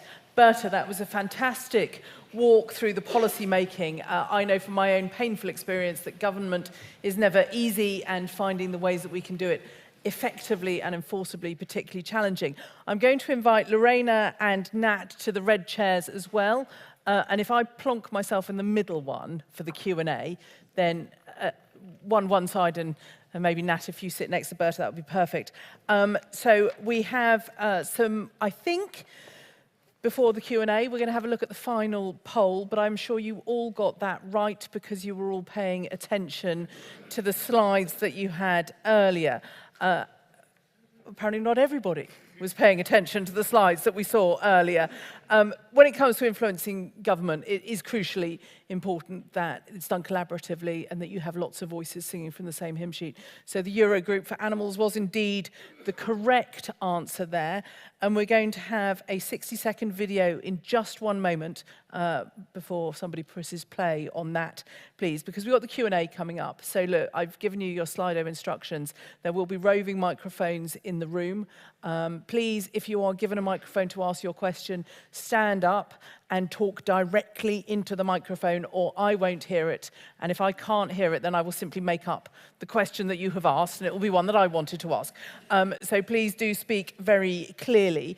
And we're going to, just to give you an update on timings, you'll all have seen me get my instructions from Rowley, we're going to go until 22. So we're still going to have 15 minutes for questions. But as I said earlier, short, snappy questions, no monologues, please. And to my brilliant panel, short, snappy answers from you as well. The video. The European Union's kept animal regulation is in its early stages of development, and to ensure it protects all equids, we must work together. Along with Eurogroup for Animals, we have worked with experts to develop a white paper to provide evidence for the European Food Safety Authority's scientific opinion on the new law. This paper focuses on raising the standards of care for equids above a life worth living, encouraging legislators to consider what a good life truly looks like. We believe the 5 domains model of animal welfare assessment should be incorporated and focus on the provision of positive welfare. The white paper also stresses the need for an enforceable approach to identification and traceability for all equids across Europe. This is a huge opportunity for all of us who care to influence policymakers and ensure that not equid is left behind. Fabulous. Right, we're going to go straight into Q&A. I hope my microphone's still working.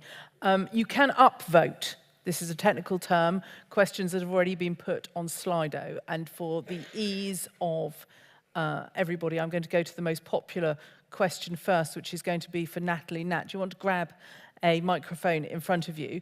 And this is a fantastic question. We already know quite a lot about how horses show pain or conflict.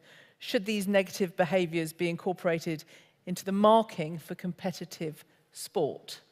Nat. And whilst Nat's answering, can I have some questions from the audience, please, so the roving mics can get to you? Well, the simple answer would be yes, of course. We know that they are indicators of negative experiences and emotion. So yes, they should be incorporated, but I would also, as you saw, encourage that we're also seeking positive indicators that we can use as well. Thank you very much. Can I make sure that we have a range of questions so that all of our panellists can contribute? I'm coming to the lady at the front, please. Dr. Eva Livesey, British Breeding, World Breeding Federation for Sport Horses, the UK Genetics and Livestock and Equine Committee, and the Anglo-European Stud Book. Sorry, it's a long list. As you can tell, I come from the breeding sector. My question is, I saw when you looked at the overall life cycle model of welfare that, yes, the early years have a huge role to play. However, what about pre-birth welfare? And also, what about breeding for the right conformation and the welfare impact of that? And how can we include that in the model? So the question was about pre-conception and how we can make sure that good conformation is included when considering breeding. Who wants to tackle that? Shall I give that to Nat first as well? Or Berta, do you want to have a... No? We don't have much about breeding. Okay. Nat. Very, very good question. And in another talk that's a bit longer, I do talk in detail about setting horses up for success so that they can have a good life. And that most definitely involves all of the choices that you just talked about. I call those critical control points. They're things that we can do where we're breeding for conformation, temperament, all the things that we know we can control with a bit of thought. And then also making sure that obviously the management of the mare, particularly when the foal's in utero, it's a good experience because we know that has a knock-on effect in priming those horses, and then at birth and then on from there. So the whole life experience is about setting horses up to live a good life, and it's something that, with a lot of thought, using the research that's available, we can do really well. Okay, the next question is coming from Slido as the microphone gets passed around, and this one is going to Lorena. Are welfare assessments for working equids different to those that might be used in leisure and sport? Well, I'm not the expert, but yes, I would say that although they share many characteristics, they are different. They're different realities, they're different weather conditions, they're different educational levels on horse owners. So yes, I would dare to say so. Thank you very much. Now there's a gentleman at the back with the microphone. Fabulous. I'm Joe Collins. I'm the Chief Veterinary Advisor to the Donkey Sanctuary that's very involved in working equid issues, of course. I'm the current chair of the voluntary initiative that Berta set up at EU level. But I'm also the president of FIVA, which is the Federation of European Equine Veterinary Associations. And I want to ask what the panel's view is of the current role of the veterinary profession, equine veterinarians, and their contribution to equine welfare. Do they feel it's overall positive, or do they feel that there are particular issues or dark areas? And for anyone who didn't catch that question, it was about the role of the veterinary profession and whether their contribution is positive or there are some dark areas. Can I start with you, Berta? Yes, you can. Yeah, I think it is all more or less, it's a positive approach. But we also see some treatments, medications of horses that are not really in the interest of horse welfare. It is really difficult to find this during inspections, but of course we know from rumors around. We also know that sometimes during competition even, horses are also given some kind of medication. And that is really against our legislation, but it's so difficult to prove it. Now, I'm going to try and amalgamate some questions that have come in on Sligo, which I do a terrible job of. But it's about tack, bitless bridles, and what's being done. And one of the questions is about the welfare of ridden horses, but actually I'm going to include working horses. And I think it would be really interesting to hear from Lorena about the education programs that are done to make sure that harnesses are as comfortable and well-fitted as possible, and also to turn to Nat for her thoughts on the research that has shown that some tack can lead to scarring. But I'll start with Lorena first, please. Well, there I am an expert. Education is definitely the only way we can get through to the horse owners. So that's it. We can have all this research, we can have all this influencing, we can have little bits and parts of everything, but educating people, sitting side by side, talking to them honestly, not thinking that we know best. I think that's very important. And sharing with them the humble knowledge that we have makes a world of a difference. And not only horse owners, children, teenagers, vet students, vet teachers, stakeholders, right? So educational programs do have a great impact and are very important for our work directly for the benefit of working equids. And Nat, can we have your thoughts on bitless bridles in competition, please? Bitless bridles in competition. I would say that the FEI's equine Ethics and Wellbeing Commission ran some very extensive survey and stakeholder discussion groups, and tack and equipment and riding training practices was the big priority concern area when it came to equine welfare. And there was a call for, you know, a whole range of questions about why is a particular bridle mandatory in a particular level of competition, and why can't we use more bitless and less equipment and so on. So it's obviously something that is of public and equestrian interest. I would say that at the moment there is an assumption that riding with a bitless bridle is better for the horse's welfare than riding in another way. And I think that that sort of research, it does, you know, you can make those assumptions, but as I hope that I've pointed out, it is important to be able to have good indicators to know that actually what you assume is the case is actually the case from the horse's point of view. So I guess my answer to that question is, I don't have an answer to whether you should be using bitless bridles, you know, and whether they're better. I think it's something that we should know about, though. Absolutely. No, I think we've got a question in the audience, please. Yes, Simon Cooper from the International Studbook Committee. We receive fraudulent passports all the time, paper passports. When is the EU going to push into the digital age and start getting rid of paper passports and move into digital passports? Thank you. Okay, so that's a question about passports, fraudulent passports. I once wafted a horse passport around in the House of Commons, as I was the only member of Parliament that had ever issued one, and indeed that got me a firm slap down from the minister, who promptly refused to discuss the issue with me a moment further. Berta, do you want to talk to us a little bit about passports, regulation around passports, and when we're going to move forward with digital ones? I'm not really an expert, because the legislation on ID, passports and registration of horses, it's not really animal welfare legislation. It is legislation that should make it possible to trace the horses in case of some kind of disease should pop up, and also from a consumer protection point of view. But I know that there are problems sometime. But it is also a question of enforcing when you get horses to a slaughterhouse or when you transport horses. But I'm not really an expert on this. Thank you. Now we've got a question at the back, please, and we are going to finish at 22 very promptly. I'll be very quick. Kate Austin. This is really a question about Europe, and it's a question about Ukraine. The racing community have done a hell of a lot to rescue racehorses from Ukraine and bring them to safety in Poland. I just wondered what else was being done for the general equid community in a country at war. Thank you. Does any of the panel have any clue on what's being done to help horses in Ukraine?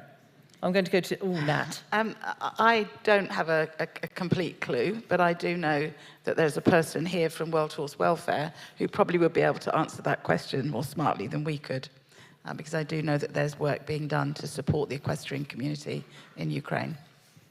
Fab. And Nat, I'm going to come to you with a final question which fascinated me. It's on Slido, so this is not me winging it. Why did sleep appear as a slight negative below the line when considering horses' well-being? I know for me, the most important thing in my life is sleep. It's a gift. I would say that, generally speaking, sleep is something that is a basic need in life. And certainly having good sleep, good quality of sleep, is going to improve quality of life overall. So the fact that it was sort of a neutral rather than an extreme positive experience or an extreme negative experience is probably just because when you're asleep, you are pretty much unconscious if it's good sleep. Okay, so I think we are going to go with one final question from the audience. That's I was chopping it off earlier. Apologies for that. Sorry, a very quick one. Captain Bowman, a veterinary officer. Is it possible to achieve a consensus on what age a horse should be retired? Because it varies depending on discipline and environment, and ignoring veterinary factors. Do you think that's a realistic ambition?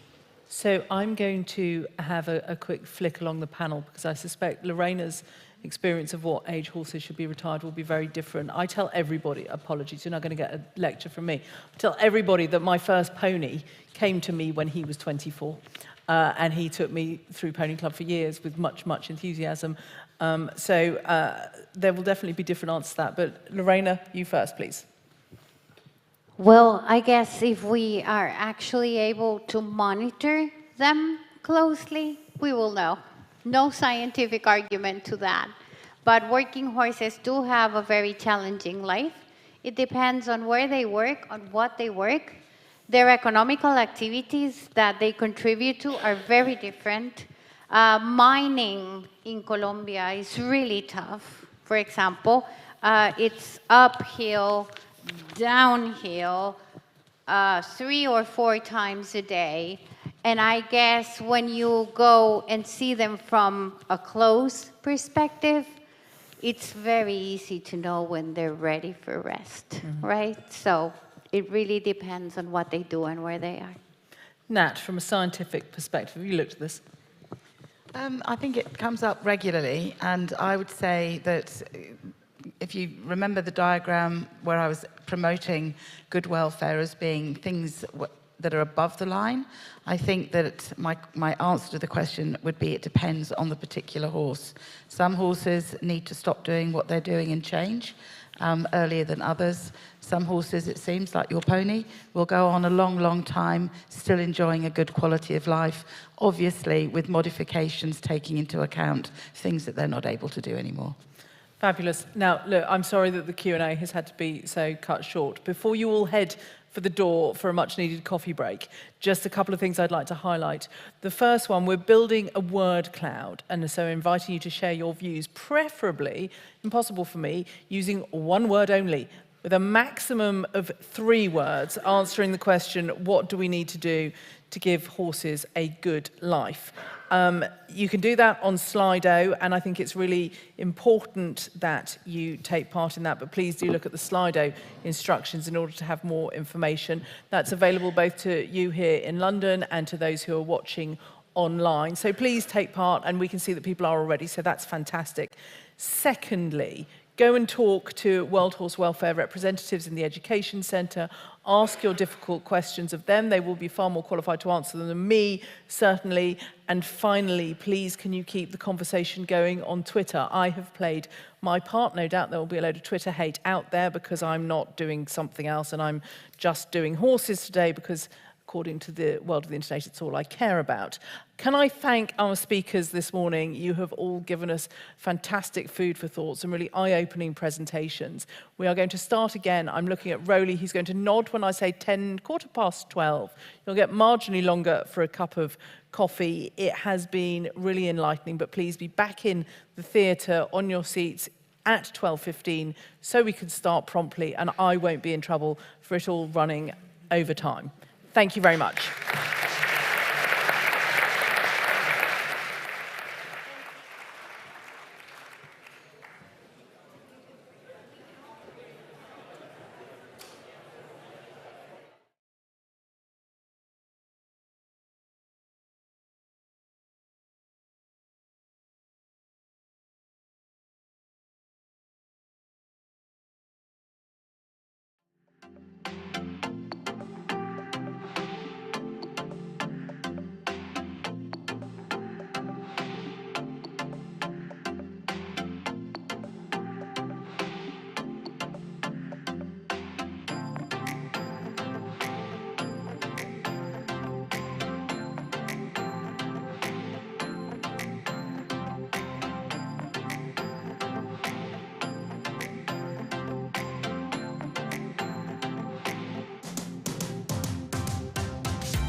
I don't get to talk about the word cloud yet.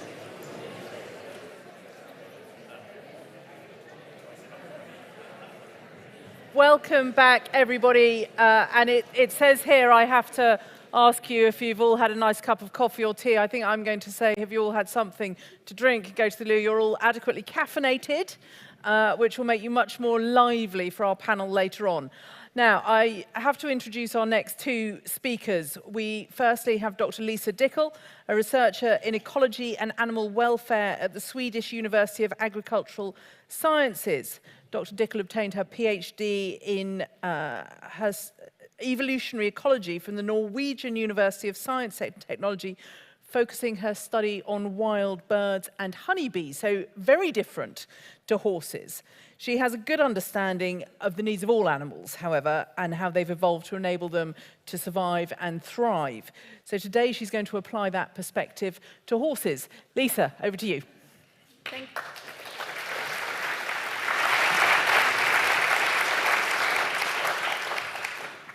Thank you so much, and I'm very excited to be here. And before we turn to horses, I want to introduce you to some of the examples that I have been working with in my work as a wildlife biologist. Animals make really fundamental choices in their lives every day.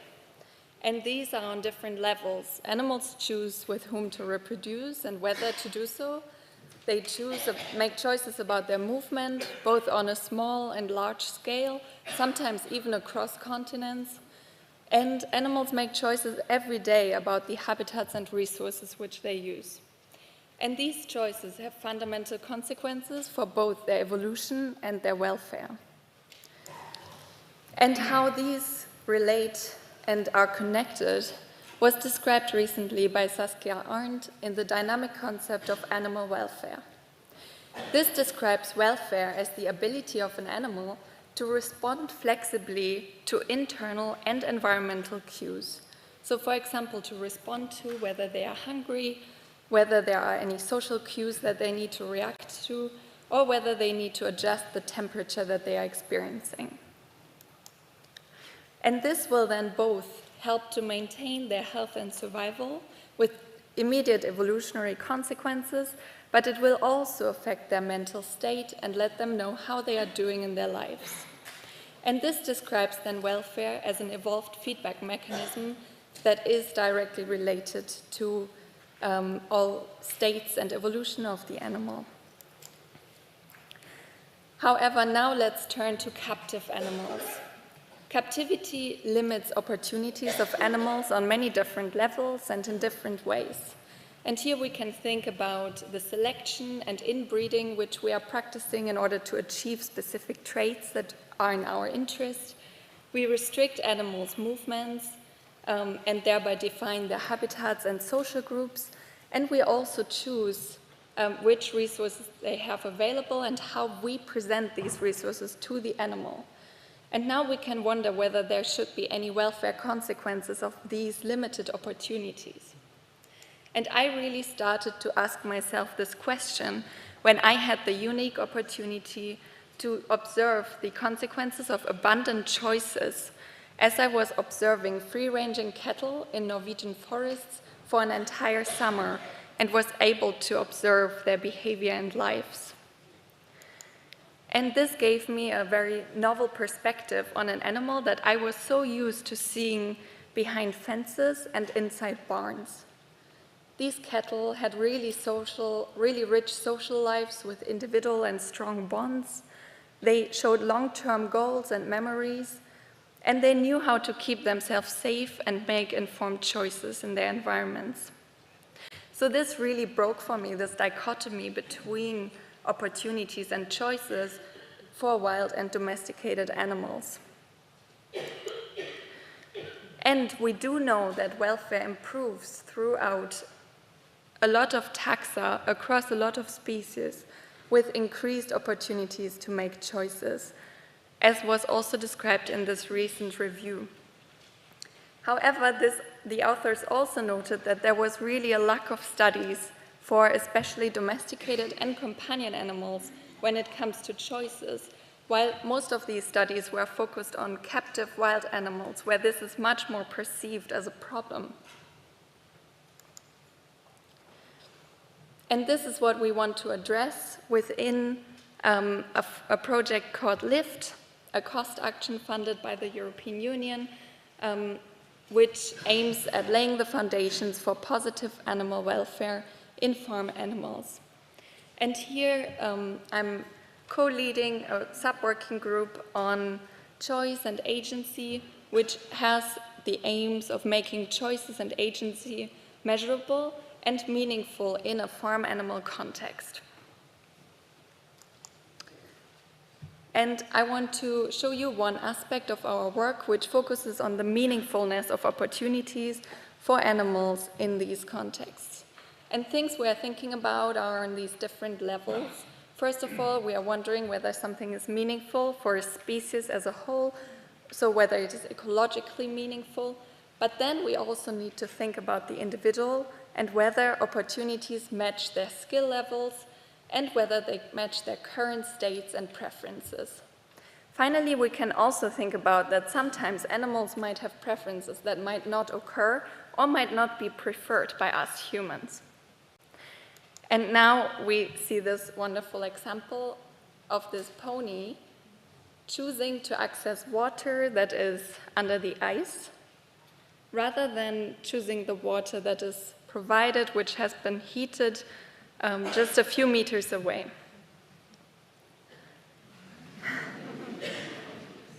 And here he's clearly using some skill. He might also be building some skill. And clearly this is an ecologically meaningful activity to be able to access water in different contexts and different ways. And let's see if he succeeds. Of course he does. However, this might not always be what humans might prefer a horse to do. So if we think broader, opportunities might generally matter to a horse. I was thinking about being able to express their natural behaviors and make choices about social proximity, which also includes choosing which resources to use, when and how to use them. And then also to think about individuality. Every individual has a separate and individual learning history, which might lead them to prefer a certain distance or prefer interactions of certain ways, for example, with this dog here. And generally, choice and control over both positive and negative stimuli will lead the horse to experience a sense of agency, which will help them to feel safe in their life and have a positive welfare experience. Now let's turn to the human side of giving animals choices, because recently it was shown that humans' perception of horses might be really shaped fundamentally by the way that we keep and see animals, and whether we see them as strangers in a human world or as capable individuals in their own environment. But then again, how we perceive animals and what we think that they can experience definitely will shape captive animals' lives, because we make all decisions about which opportunities we provide for them. So how can we achieve a better life for horses through meaningful opportunities? First of all, I would say we always need to keep learning about species-specific ecology, especially of these animals that are right in front of us all the time.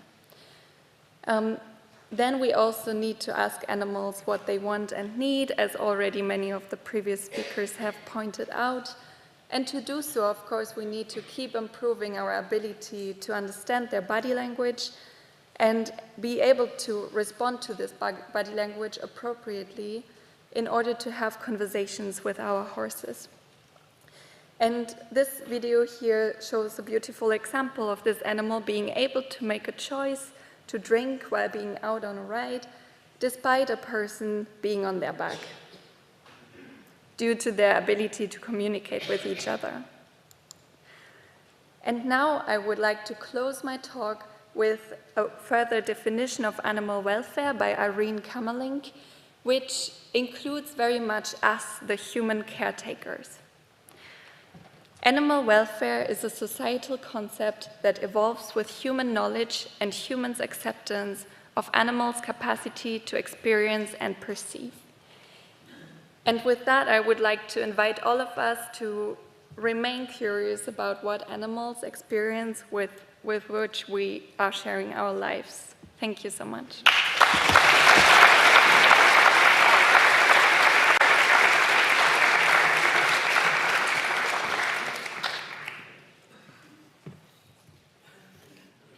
I think anyone who has ever owned a New Forest pony can attest to their delight in smashing puddles to drink rather than providing to drink from the water that we provided for them. So thank you, Lisa. That was a fascinating insight. Now we're going to bring this back to our own yards and our own homes. And our next speaker, Hazel Heaton, will offer a personal perspective on her own evolution in thinking around a good life for horses.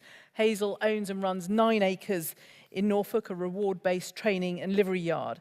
And I'm loving this bit. She is also a rehomer, how very, very aptly named, of World Horse Welfare Don, who is apparently also chestnut, so a large orange beast called Don.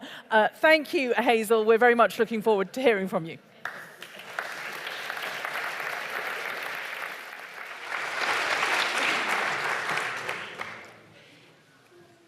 Good afternoon. It's been really humbling to hear about all the work that's being done around the world to improve the lives of horses, and I feel really honoured to have been asked to share my journey. I was lucky enough to grow up on a farm, and riding forms a lot of my earliest memories. When I carried on from the donkeys and the occasional cow that I used to travel around on, I took a more normal path through Pony Club and went on to coach and compete professionally. I consider myself really fortunate to have had good role models, and I hope that I was always kind to my horses. But my 25-year-old self certainly wouldn't recognise who I am today or the choices that I make when I'm advocating for horses. My perception of a good life for horses has changed over time. Back then, my priority was show jumping, and I ran a busy yard, schooling, selling, and competing horses for owners.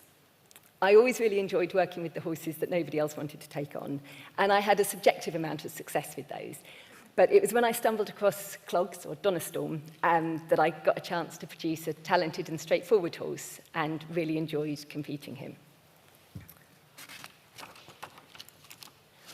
Although I always think that my change in approach came after my mum died in 2013, in truth, there was a shift a few years before that when Clog suffered an accident and spent several weeks in Rossdales. When he came home, he was blind in one eye and he was recovering from multiple fractures in his jaw, but I was just incredibly thankful he was alive, and I felt slightly selfish that my priority had always been competing. My interest in competition faded, and in truth, I think I'd been uncomfortable for a while with much of what went on in the industry. I was also increasingly frustrated by the number of problem horses that I was being presented with from all walks of life that were displaying difficult behaviour simply due to poor handling or a lack of conditioning for the job they were being asked to do. So I set about setting up a riding school with the aim of teaching people about horse behaviour, how to interact more compassionately with horses, and how to apply subtle aids and be well balanced to allow the horse to do its job correctly. My mum and I ran the yard together, and when she passed away, I struggled to find somebody to fill her role managing the yard while I was teaching. And for a while, I tried to do that on my own, but after a while, I had what I like to refer to as a moment of clarity and realised that I needed to take a break. I refer to it as a moment of clarity because I think it sounds much better than saying a breakdown, but I can assure you a breakdown was much closer to what it was. So I hit pause and took a few months to reassess what I was doing and to get some new ideas. During that time, I was fortunate enough to spend a little time at Jersey Wildlife Park. There was the opportunity to spend a week a little bit behind the scenes and learning about Gerald Durrell's work. And that was an opportunity that I thought might give me some new ideas for how to move the centre forward and work out what direction I wanted to take it in. There were several things that struck me while I was there. And firstly, I realised that the way we manage horses in our day-to-day lives makes it much, much harder work for us than it needs to be. Secondly, I became aware that the attention that's paid to species-specific needs in other animals is much, much greater than the attention we give to that in horses. We tend to pay lip service to the idea of horses displaying natural behaviours, but we don't give it the priority that it actually requires in order to give a horse a good life. So, with the realisation that there was a lot that I was doing that the horses and ponies didn't really care about, I set about trying to set up some new methods. I'd always cared about things like the yard being immaculate and their tails being clean and big fluffy beds with big banks. And I realised that a lot of that, I'm not saying high standards aren't important, but a lot of that was not important to the horses. A lot of the changes I made initially were driven more by necessity than by a conscious desire to create a better life for horses. So I redesigned one of my stable blocks in an American barn into 2 loose yards, and I figured I could put 2 groups of ponies with ad lib hay that I could allow them access to throughout the day in order to reduce the workload of horses being in and mucking out daily. The change in those horses was immediate. It's such a simple phrase, but friends, forage and freedom really did underpin everything that I then went on to change around the yard. The small things that we see in yards on a day-to-day basis, such as horses banging the doors at feed time, pacing round because their friends are leaving, all of those obviously disappeared overnight. And it was so clear that the horses weren't just surviving in my new system, but were actually having a better life for it, that it fueled me to do the same for the horses across the whole yard. And it was at this point that something slightly strange started to happen. After 20 years in mainstream equine industry, the things that I'd always previously taken great pride in started to seem a lot less important. And instead, I started to find it was replaced with a real joy of watching horses being horses. I had time to just spend around them, and it lit in me the love that you feel for your ponies when you're a child. I realized that in the mainstream horse world, we lose that, we become hardened. And whenever I see media abuse about riders abusing horses and harsh training methods, I always come back to the fact that we all start out as children that love our ponies. And those methods that we see being used cannot happen if we keep that connection. We would never resort to practices that we see as a child. It felt like for the first time since I'd become a professional, I started to see horses for what they really were. And at that point, I felt inspired to start to create a centre that catered more for them than it did for us. The other thing I became aware of at Jersey Zoo was positive reinforcement training. And this was because the bears were being trained for ultrasound scanning, and that was all done through positive reinforcement. And this is something that's used, I'm sure most of you are aware, universally for zoo and marine animals. But 10 years ago, it wasn't really used within the horse world at all. Certainly it wasn't something that I had much awareness of. So I came home and began to think that I could probably use positive reinforcement training to improve the lives of many of the horses and ponies in the school, because I'd felt that they weren't necessarily enjoying their life or their choice, the opportunities that I was giving them. And I thought it'd be lovely for them to have more choice and more opportunity to engage with the lessons.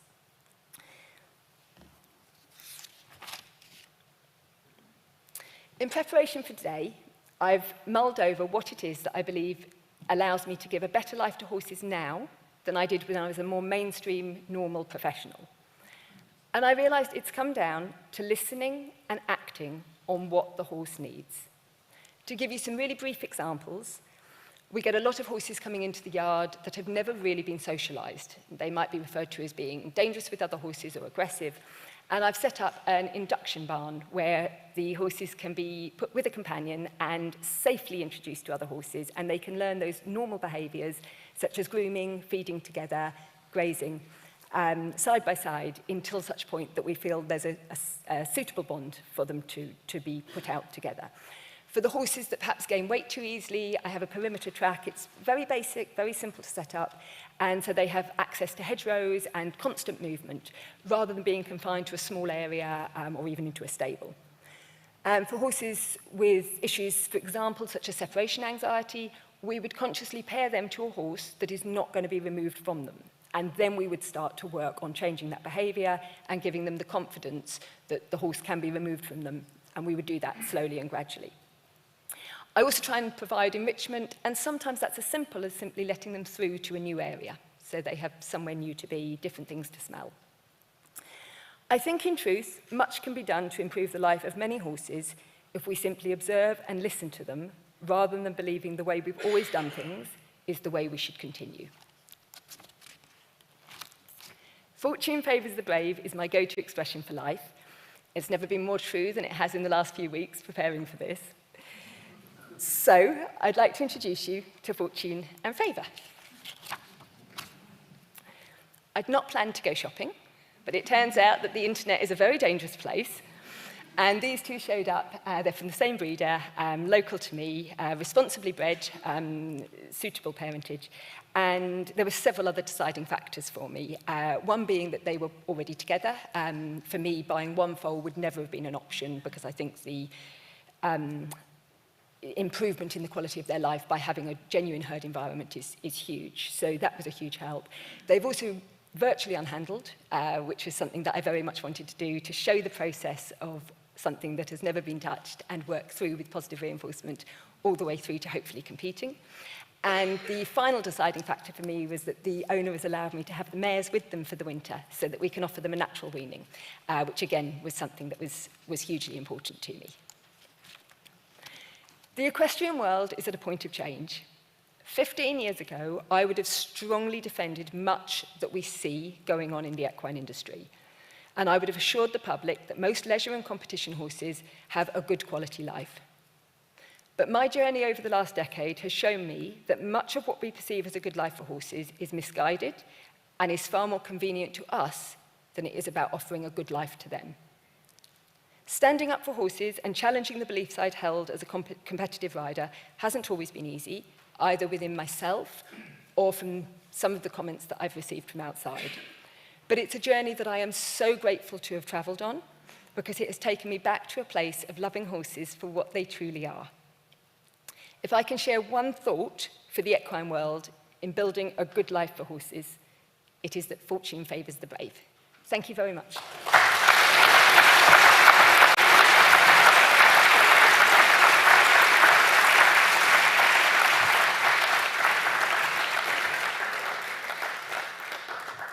Thank you so much, Hazel. Gosh, that really made me think. And actually, I think it was the phrase that the things that we do with our ponies as children should be impacting us today. You know, my greatest joy was probably riding bareback in nothing more than a head collar, although the health and safety police would have a bit of a view today because I don't remember there being a hat either.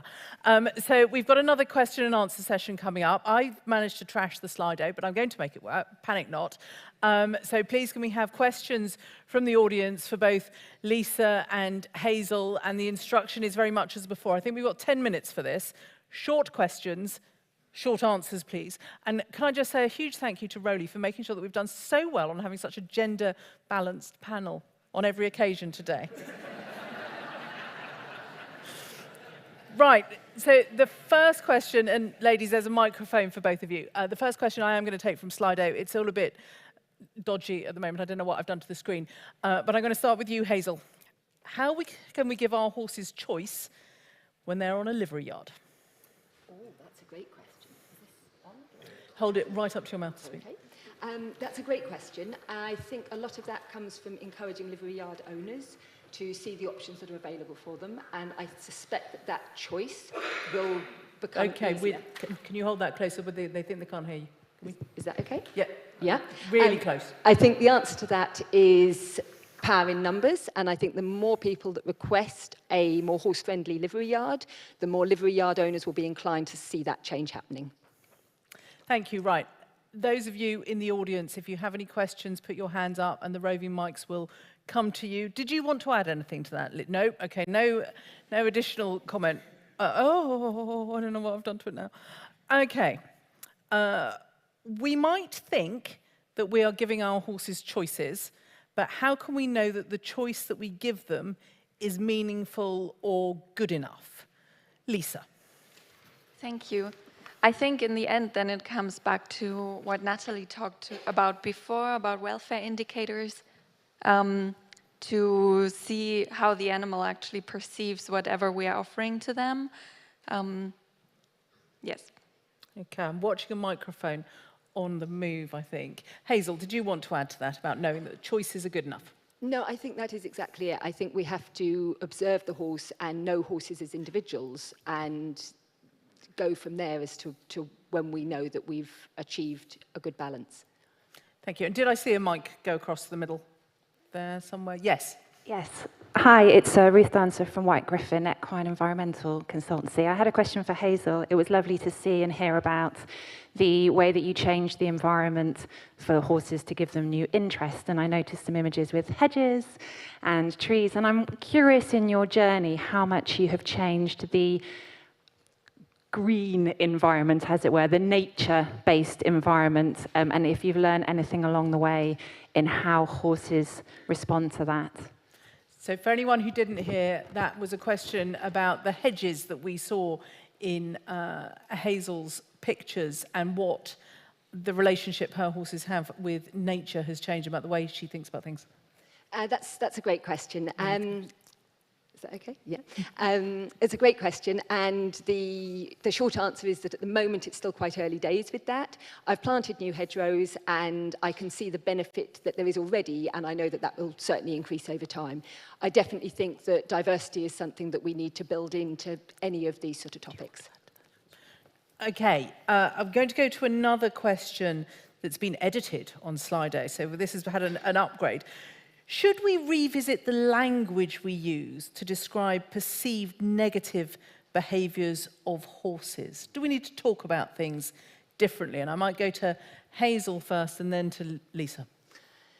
I think that depends on in what way we're trying to rephrase. I think negative.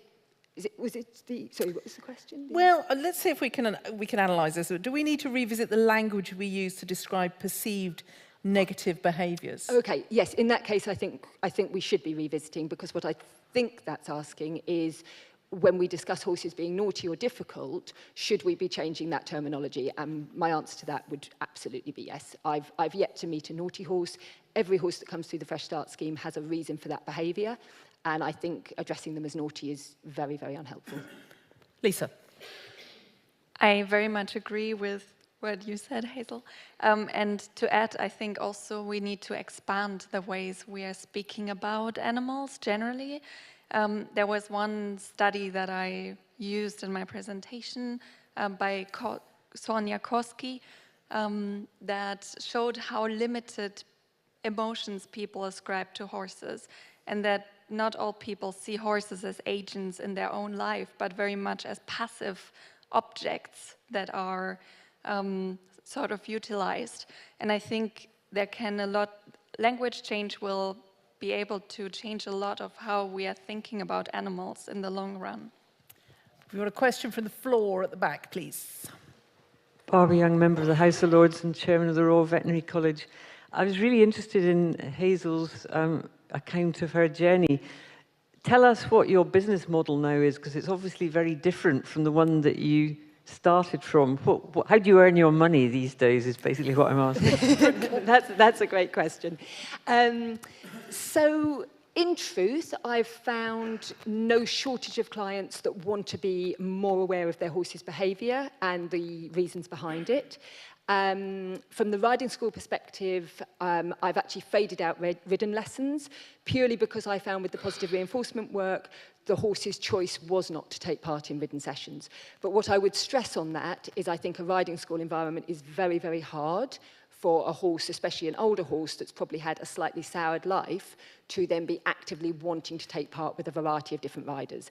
And that hasn't been my experience with individual horses with individual riders.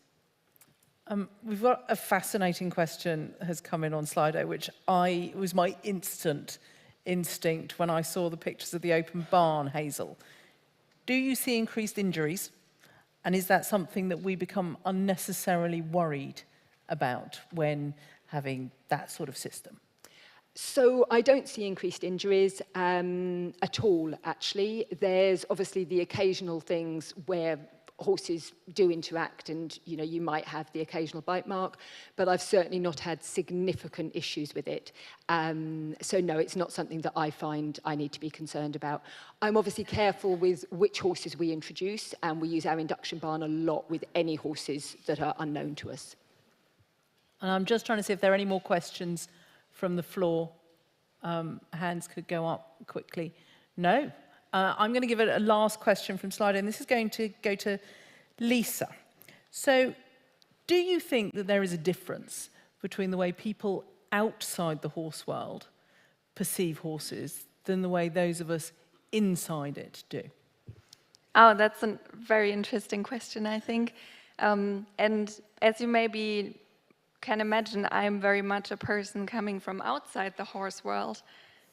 So maybe, and I don't know because I don't have both of those perspectives, but sharing from my perspective on the dog world, I can see that we can sometimes become a little bit used to or desensitized to practices with our captive animals that might look bad to people who are not used to them.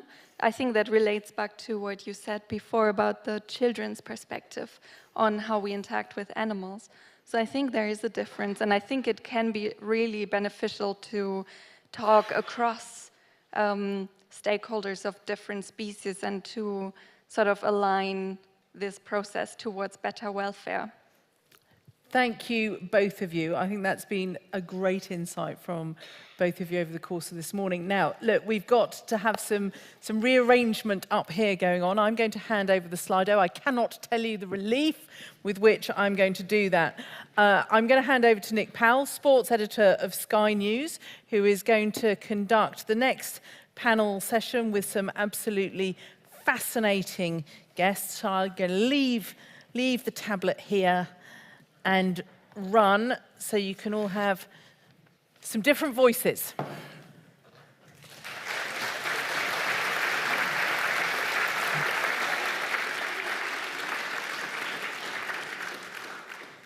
Thank you, Caroline. I warned you about buggering up the Slido before we started, so let's hope the Slido behaves. So here are my illustrative. If you leave me a seat somewhere in the middle, that would be really helpful. Thank you very much. Good afternoon, everybody. I'm just going to give your brains a little break for 5 minutes by introducing you to the illustrious members of my panel, tell you a little bit about them that you won't find in the printed program, and you probably won't find online either. I'm going to start with Peter Lorre in the middle there, who described himself to me as a second-hand cat and dog salesman. He's the chief executive of Battersea Dogs and Cats Home, where he was awestruck by the dog whispering skills of Paul O'Grady until his untimely death, filming For the Love of Dogs. Peter and his colleagues would regularly say to Paul outside the kennel of a particularly dangerous animal, "Don't go in there." And Paul O'Grady would ignore them. He'd go in, he'd sit on the floor, and Peter tells me it never went wrong in 11 years. Peter's also a tennis player with a big serve. He's 6'2", it helps. Used to be a whiz at darts, and he was a founding trustee of the Southern Thailand Elephant Foundation. Of course he was. It's a long story. It resulted from a chance meeting that Andrew Higgins had, known to many of you in here, with a bloke from Thailand in a library in London. It's a long story. Peter can tell you over lunch. The Lorre family dog is an ex-Battersea greyhound called Wilson, which brings me nicely to Dan McGrink on the far left. There, his family now look after Yogi, who is the big black charger who led the funeral procession for our late Queen. A couple of years ago, he retired last December. Dan made Army's senior vet in London, which he now tells me is the role that Rowley had 30 years ago. So if you can picture Dan 30 years older, maybe he'll be leading this meeting himself. So in that role, when those half-dozen horses bolted loose through the City of London in April as the household cavalry vet, Dan had a lot of work on and a lot of questions to answer. Same again today, Dan. Like Peter, he's done some work abroad, and he was in the Middle East and needed, on behalf of the forces, to achieve a goal with one of the locals, and he managed to get the fella on side by treating his racing camels. From the age of 11 or 12, growing up on Dartmoor, Dan wanted to work with working animals, and he rode to school on a pony, which will chime with Lucinda Russell, who's next to me, double Grand National winning trainer, who made her mum stop the car on the school run so she could get out and feed carrots to a pony. Lucinda had her own pony from the age of 10. She still rides every day. When she goes to the races, she doesn't stay in an expensive hotel, or indeed any hotel. She takes a camper van. She and her partner, Peter Scudamore, the legendary Scu, who's here somewhere, I can't see him. She's less stressful that way, to be close to the animals. It seems to work. 997 winners so far. We were kind of hoping when we spoke on Tuesday that we might have got to 1,000 by now. Would have been really lovely, but we haven't quite. I always claim a little bit of a credit as a lucky mascot from her first Grand National win in 2017, one for Arthur, because she was our main interviewee in our preview program, live from Aintree, on that Saturday morning, and I said, if one for Arthur wins, come back and talk to us again afterwards. He did, and she did, thank you. But I wasn't there for her second win in 2023, so much for me being necessary for victory. Bit of a rebel, Lucinda. The school said, when you go to university, do biology or English. She did psychology. Didn't know a lot about it, but her brother's girlfriend was doing it, so that's all right. Her family own distilleries and run eventing competitions called Gin It to Win It, though she doesn't, she says, drink very much herself, doesn't particularly like gin. Lucy Grieve can help out on the drinking front.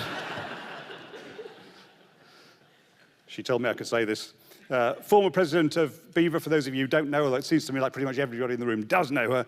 I asked her how she got on so many councils and committees. She says, I'm very good at partying and drinking. She's not always quite so good in a boat.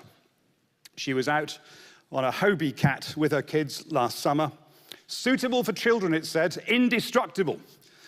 Lucy capsized it, couldn't get out, and a bloke on the beach stripped down to his pants and raced in to rescue her. Like some of our other panellists, Lucy started early with horses. She rode a Haflinger in the Glen Urquhart Highland Games in Drumnadrochit, aged 4, and she's never looked back, and here she is. Which leaves us with Tony Tyler, who has his own embarrassing tale of hobby woe. I will come to that. He's the inside guy on the panel this year, the Deputy Chief Executive of World Horse Welfare, but he's retiring. Is it next month, Tony? So you can say what you like today. No one will care very much. He's competed in show jumping and eventing teams for the Royal Navy, modern pentathlon as well. Among his other talents is writing silly poems for people's leaving dues. I hope you're working up a really excellent one for your own retirement due next month. And the embarrassing moment, mustn't forget that, Tony does some serious long-distance running, as Rowley does as well.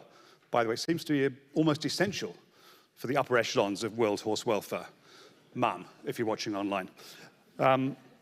He was doing the Lakeland 50 miles in 24 hours in the Lake District, and he came to a line of white flags at Blee Moss, and experience told him this meant this is the line to follow. Oh dear. These white flags meant this is the area to avoid at all costs. So feel free to picture Tony waist deep in bog as you welcome today's panel.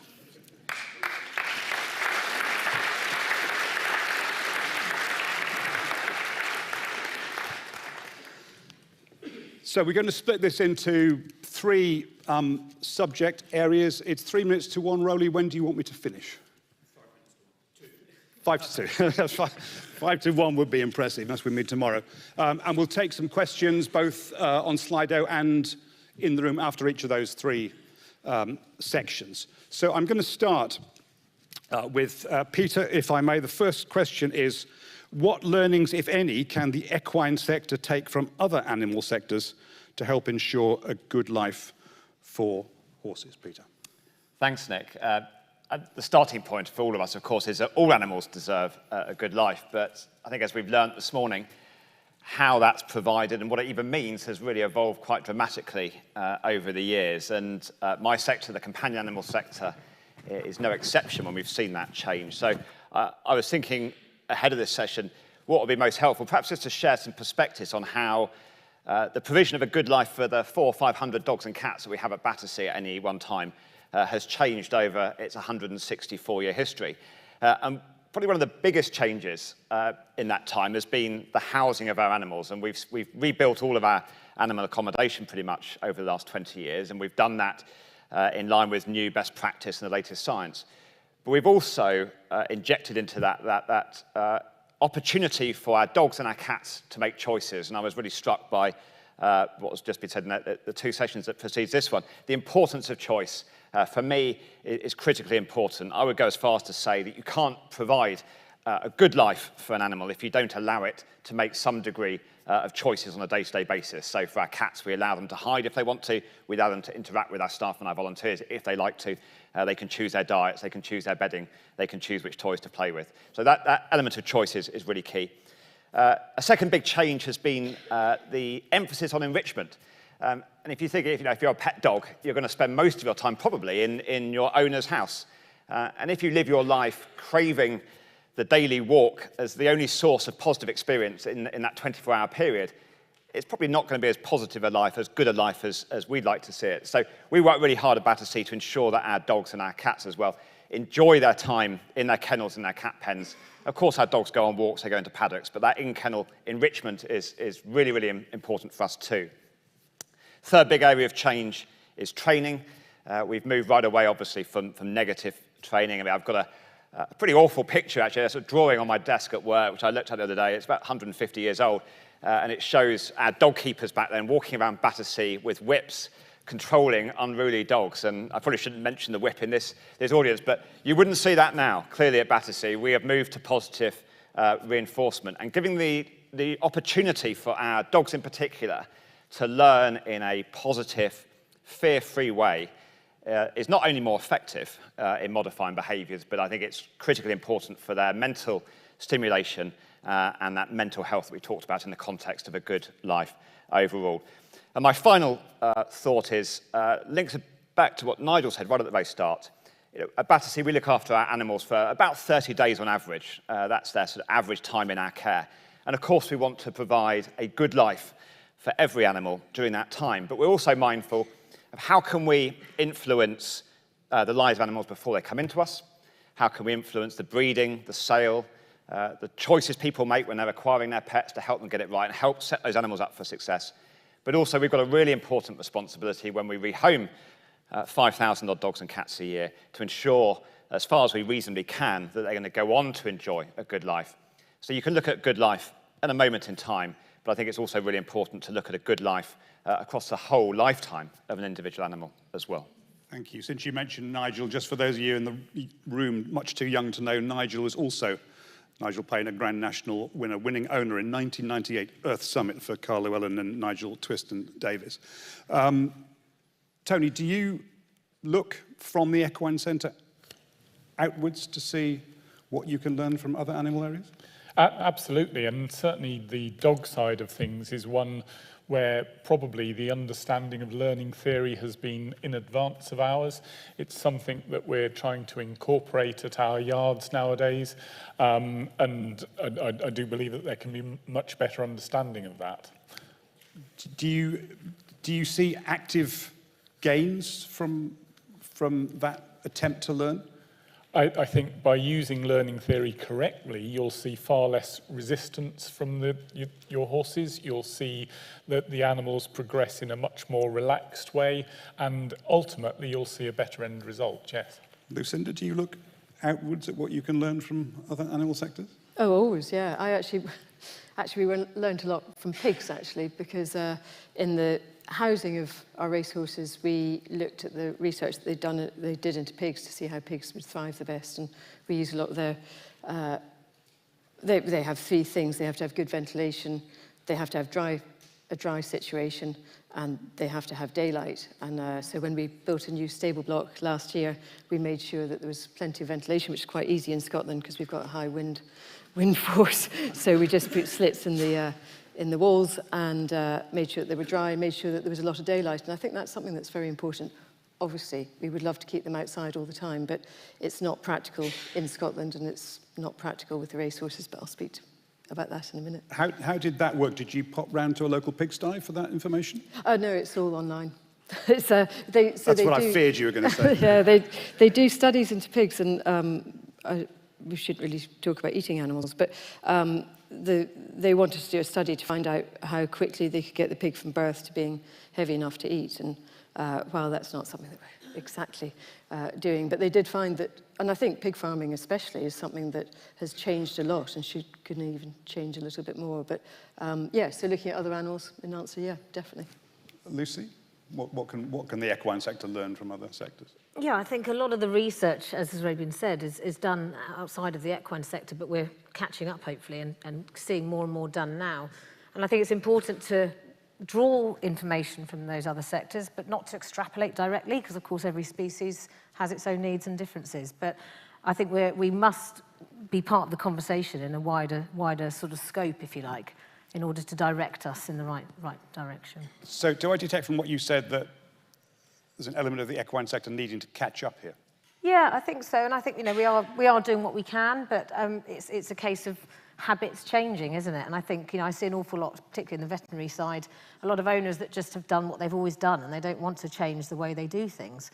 But if you can help people see the positive effects of learning and changing and evolving, then they see the rewards. So has people in the equine sector been more resistant to change, not going for fortune favouring the brave, as we were hearing earlier? I don't know if it's any more resistant. You could argue it probably there's a lot of resistance in all the other sectors, but I think that's something that we do see can be a slow change with horse owners or people training animals, but hopefully that's something we're all here to learn about today. Dan McGrink, at the household coverage, do you look outside into other animal sectors and take learnings from that? Yes, I think so. We certainly try to. I've worked with army dogs in the past as well as horses, and I think we've always been slightly better in the dog world at understanding reward-based training and learning theory. Why shouldn't we use the same theory to train out equally intelligent and eager to learn and eager to please horses? Why do we wait until we have to get the horse on the lorry? We're under time pressure, it's stressful, we're late. Why don't we teach the horse to accept the lorry when we have time on our side? We train dogs in peacetime to prepare them for wartime. So we should create time. We should create time to train horses in the same way, rather than always putting them under pressure when we need something done. You could talk about needle-shy horses. You could talk about horses less accepting of the farrier, the clipping. So yeah, I think that's certainly an area that we are quickly catching up on with the help of partners, some of whom are in the room. So that's learning theory. I think retirement's been touched upon. We need to not just give ourselves a pat on the back every time we retire a horse alive and think that we've done a jolly good job, because retirement isn't always necessarily a welfare positive step, particularly if you haven't done the due diligence to make sure that that's the right thing for that individual animal. So that's another area that we've learned from. And I think the last one's AI, and I don't understand AI at all. I'm vaguely terrified of it as a result. But the dairy cow sector seems to be making really positive steps using artificial intelligence and remote monitoring to work smart and keep a good eye on individuals within a herd and make sure that everyone's okay, and that's something that we could learn from. I want to ask Lucinda about retirement in just a second. Not your retirement, the horses, and not Tony's either. But just on, you also seem to be saying that the equine sector needs to be catching up with, you mentioned the canine sector. Why is the equine sector having to catch up? I don't think we necessarily are. I suppose that learning theory in working dog training has been around probably 50, 60 years or so. And maybe we've just underestimated how reward-driven our horses are within the sector. I'm sure some are better at it than others, and we've had some really good examples of that today. But I certainly think that we should be teaching our horse people how to understand how their horses learn better. It's a challenge for us in the Household Cavalry. Not everybody in the Household Cavalry grew up with a pony. They don't have that point of reference that we've heard about today. There's lots of people there that have no background in horses and wouldn't necessarily choose to work with them. So it's about making it accessible to the handler at the lowest possible level and making sure that everybody understands how their horse learns and how to make the best of their horse. What about retirement, Lucinda? We've heard it all morning on and off from Nigel right at the start. Are we getting better at it in the equine sector? Well, it's a great thing. As anyone that actually knows me knows that I'm going to have to mention Correct Rambler at some point in today, and I think now's a good time. So Correct Rambler won the National, then last year went back to the National. He unseated at the first, and then he actually fell himself at the second. You mean this year went back to the National? Last National? Yeah, yes. last National, yes. sorry, this spring. Yeah. He was physically fine, but I think mentally quite scarred by that. We took him to Punchestown. He didn't particularly want to do it. He went to the first fence and he backed off it, went to the second fence and backed off it. And Derek, who rode him, very wisely pulled him up. So we said, right, that's it. We're going to retire him from racing. But that's quite a big black hole. He's 10 years old. We decided that there was no... we didn't want to risk him anymore in racing. We didn't want to... there were no races for him. We didn't want to run him badly and go down the handicap, which is a bit more technical. So we decided to retire him. But Correct loves racing. He loves training. He loves everything that is connected with it. And his choice is that he still gets ridden every day. Skoo rides him. They cause absolute carnage. They do their own thing. Their choice is not my choice. While the horses are schooling Correct, I'll be filming the horses schooling for the owners, and I'll hear behind me as Correct goes galloping up the grass gallops behind me with his head up. But he's a horse that loves the routine. He loves being ridden. And for him to be retired and let's put a New Zealand rug on him and chuck him out in the field, he would hate that. He does go out in the field. He goes out in the field every day. He gets to a point where he just stands at the gate and wants to come back in. He loves his stable. He loves the exact stable that he goes into is the same stable that he was in when he was in training. It's got a window at the back. He looks out the window and watches the cars go by. And he just loves the routine that we've set for him. So to retire him and to change his way of life, to me, seemed wrong. So we're very lucky. The owners were wonderful and they gave him to us. And I still talk about him, and I think I was speaking earlier today about retraining of racehorses, and he would like to do a few visits. He actually visited a kid's school. I digress, but it's a great story. We decided the local prep school headmistress phoned me and said, would I speak to them at the child's speech day? And I said, yes, I'll go up and I can speak very nicely about winning the Grand National and what they should do for their future. Anyway, I was then lying in bed at night and I turned to Skoo and I said, how can I talk to 13-year-olds? They don't want to know about how to pass your exams. They're 13, they're kids. So Skoo said, well, let's take Correct. Great idea, I said, and we went off to sleep. And the next morning I woke up and thought, oh, Lord, this is going to be a disaster. So we took Correct up and we put him in the horse box and we took him up, and anyone that knows Ardvark School, it's a little bit out of boundsy sort of school. And we went to the Crieff Hydro and we unloaded Correct onto the artificial grass. And he stood there and I suddenly thought, this could be a total disaster. I've just brought a horse that a month earlier had run at Punchestown and we decided to retire him. So he's fit, he's enthusiastic, and he's standing there, and I haven't sedated him in any way. There's nothing. This is going to be awful. And anyway, over the hill came about 100 small children wearing kilts. It was like Braveheart. It was just, I thought, Lord me. Anyway, Correct stood there, and Skoo was fantastic with them, and he said, right, anyone that would like to pat Correct, if you just stand there, anyone that would like to pat him, please put their hands up. All these kids put their hands up, and I thought, oh, Lord, it's going to be awful. Anyway, Correct was fantastic, and for those of you that are on Instagram, there's a lovely video of him, and he turns to these children, and how he managed to stand there, we were feeding him a lot of carrots, positive reinforcement, lots of carrots to keep quiet and be nice to the kids, but he was fantastic with them, and these tiny little children come up and pat him. And that, to me, was one of the best bits of his retirement. You know, what he did that day was fantastic. And I wish we had a bit more time to be able to do that again. But he adapted to seeing those children. And it all went well, it all passed well. We didn't kill any children, it was fine. There was no poo on the artificial grass, it was all perfect. But I think we, as I said to Nick, I tend to wing things, and I think we winged it that day, and we got away with it. So not getting any children could be seen as quite a low bar, but anyway, well done. I'm going to take some questions, so do indicate to the people with the microphones if you'd like to ask a question on what we've been discussing in the last few minutes. You can jump in, please, Dale. And then I've got a question for you as well. Go on. Should equine sector be learning from the dog sector? I mean, I think the key message is we should all be learning from each other. And you know, some years ago, I went to a livery yard near me, and in the stables, there were sort of rural scenes that had been printed out and stuck on the back walls of the stables. And I said to the groom, you know, why are these here? And she said, well, you know, the horses love them. They feel more relaxed when they can see images of fields and trees.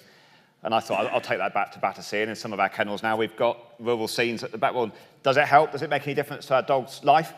I don't really know, but I think it's worth a try, and I think it's about being open-minded and about learning from each other and trying things, and we can form judgments about what works for our individual animals, but the message really is we can all learn from each other. I've got one more question for you. Do stick your hand up if you've got a question. I'm really keen on questions from the floor. There's one at the back there. I just wanted, something you said right at the very start. Peter, you said you give cats choice of diet. How does that work? Well, we all know cats are pretty fussy. Cats have masters, really.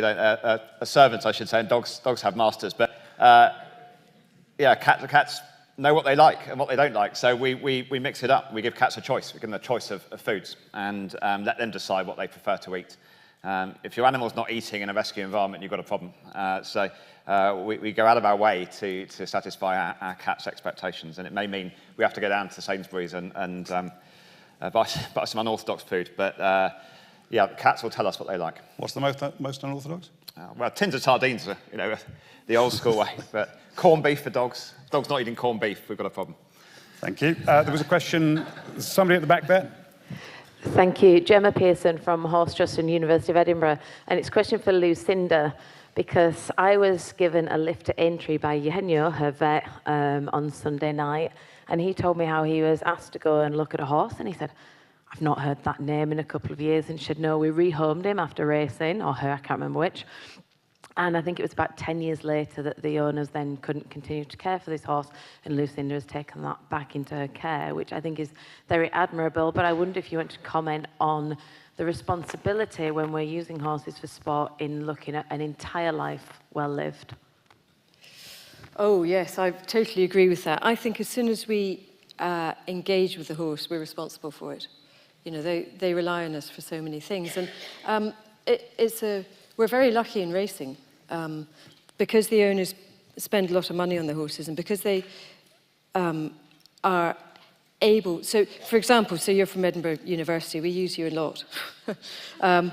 So if we have a horse that has to go in to be looked at, maybe it's might have a colic, I'm off the subject, sorry, but it might need a colic operation.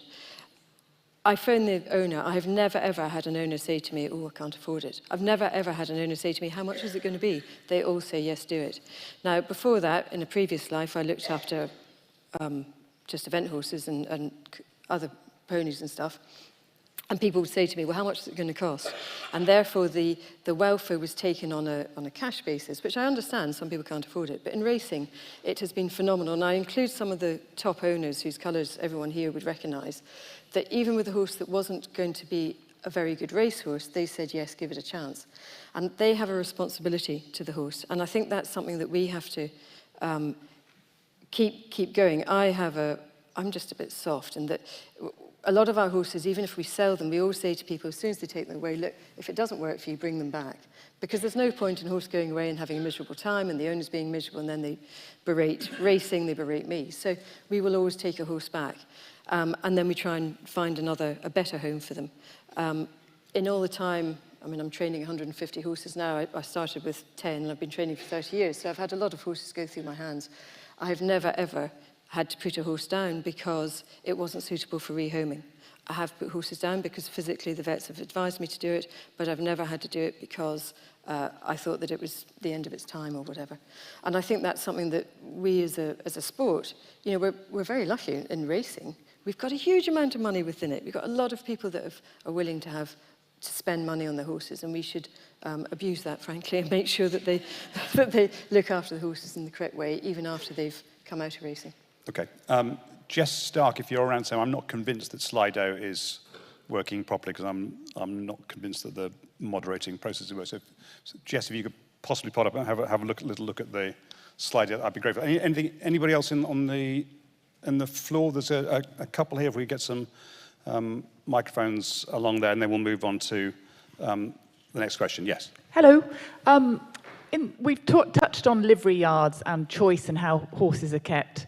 In the southeast of England, there are lots of very smart, expensive livery yards where there is so little turnout and contact with other horses, and there really isn't much choice for owners finding a different way at the moment.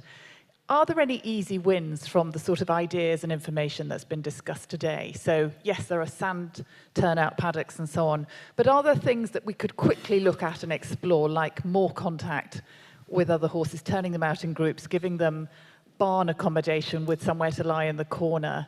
Are there things that people who are forced to keep their horse in that scenario, if they're going to have a horse, could push for now that would help? Tony? I certainly think that yards can often be better designed to cope with small acreage. One of the things that we've recently done up at Hall Farm in Norfolk is put in a new arrival area for the horses that come in, and it consists of 3 very large crew yards, actually, and we find that works particularly well. People are accustomed to the old stable yard system with beautiful curved yards with individual boxes, but actually these crew yards for us work brilliantly. Now, if you can't do that, even the simple action of trying to remove some of the wall between 2 boxes so that the horse can have some degree of interaction can actually help. I mean, obviously turnout is great, but you do have to work around these things, and there are certainly situations when you can't. But I can't push how useful our crew yards have been enough. Thank you. One more question there, and then we'll move on to the next subject area. Thank you. Sarah Phillips from the British Horse Society. How do we regulate or moderate the human will to be competitive with giving our horses choices? Anybody want to spring on that? Go on, Lucy. I mean, it's tricky, isn't it? So there's a balance to be had, and I think this is part of the education piece, isn't it? That we have to accept that sports, competitiveness is something that humans get a lot of enjoyment out of, but we've got to try and understand better, I think, what aspect the horses need to benefit them and how we can change things in a way, particularly the training. And I think we've already learned today, you know, the day of competition, for instance, is just one piece of the puzzle. What goes on in between competitions and in the run-up to competitions and from birth or even in utero, that whole story has to be tailored better towards what horses need in order to give them a better life. So I think it is about that education piece and understanding more about what they want, what they need. And you're looking as though you want to chip in? I just think we need to educate people that good welfare doesn't make winning less likely. Farming's got very good at recognizing that good welfare leads to good productivity and profitability, and it can be the same in working animals. Horses having a purpose, be that work or performance or companionship, pleasure, that's what drives their welfare. It gives them a place in our society, our culture, and celebrating the fact that we give them a purpose which leads to good exercise and good mental stimulation. It should be a way of driving good welfare in sport in the same way. We look after our horses better because we recognise that they are more likely to perform. I recognise that in some instances that's a very naive, idealistic view, but I don't think it has to be with good education and good engagement across the sectors. Okay, Dan, thank you very much indeed. If you are watching online, we will get to Slido questions shortly. I can see that Slido is coming back my way very shortly, hopefully fully functioning. I'm going to move on to the second subject area, and the question that we're going to pose to start that is, what, if anything, needs to change in horse sport to ensure the horses involved have a good life? Lucinda. Well, part of the reason I didn't just bump in on that previous question is I think, so in racing, the horses that have turnout, the horses that are relaxed, if you remember the photographs on Hazel's slides of those horses out in the field, their body shape, anyone here that knows horses knows that the way that the body was standing, they were happy, they were relaxed, they were dropped, they were relaxed horses. In my race horses, the thing that I find, the horses that perform the best are the ones that are relaxed. They're the ones that know that they love their routine, they know the routine and they want to be in it. I go back to Karak, managed to get him in again. They love that routine. And if we can educate other trainers in racing, in show jumping, eventing, whatever, that actually when a horse is happy, it will actually perform better. And that's exactly what you just said earlier, that these things, they're not just for the pony patters, no, isn't it nice that they're all grazing together? But in truth, if a horse grazes together or is outside, it actually will perform better. So why don't we press that point rather than making it a negative thing? When I'm training, okay, I always go back to, and I've got fantastic staff with me, and what I always say to them is, let's look at the horse. Okay, it's fine, we've got our scanners, we've got our x-ray machines, we've got a video thing that will tell us which leg it's lame on.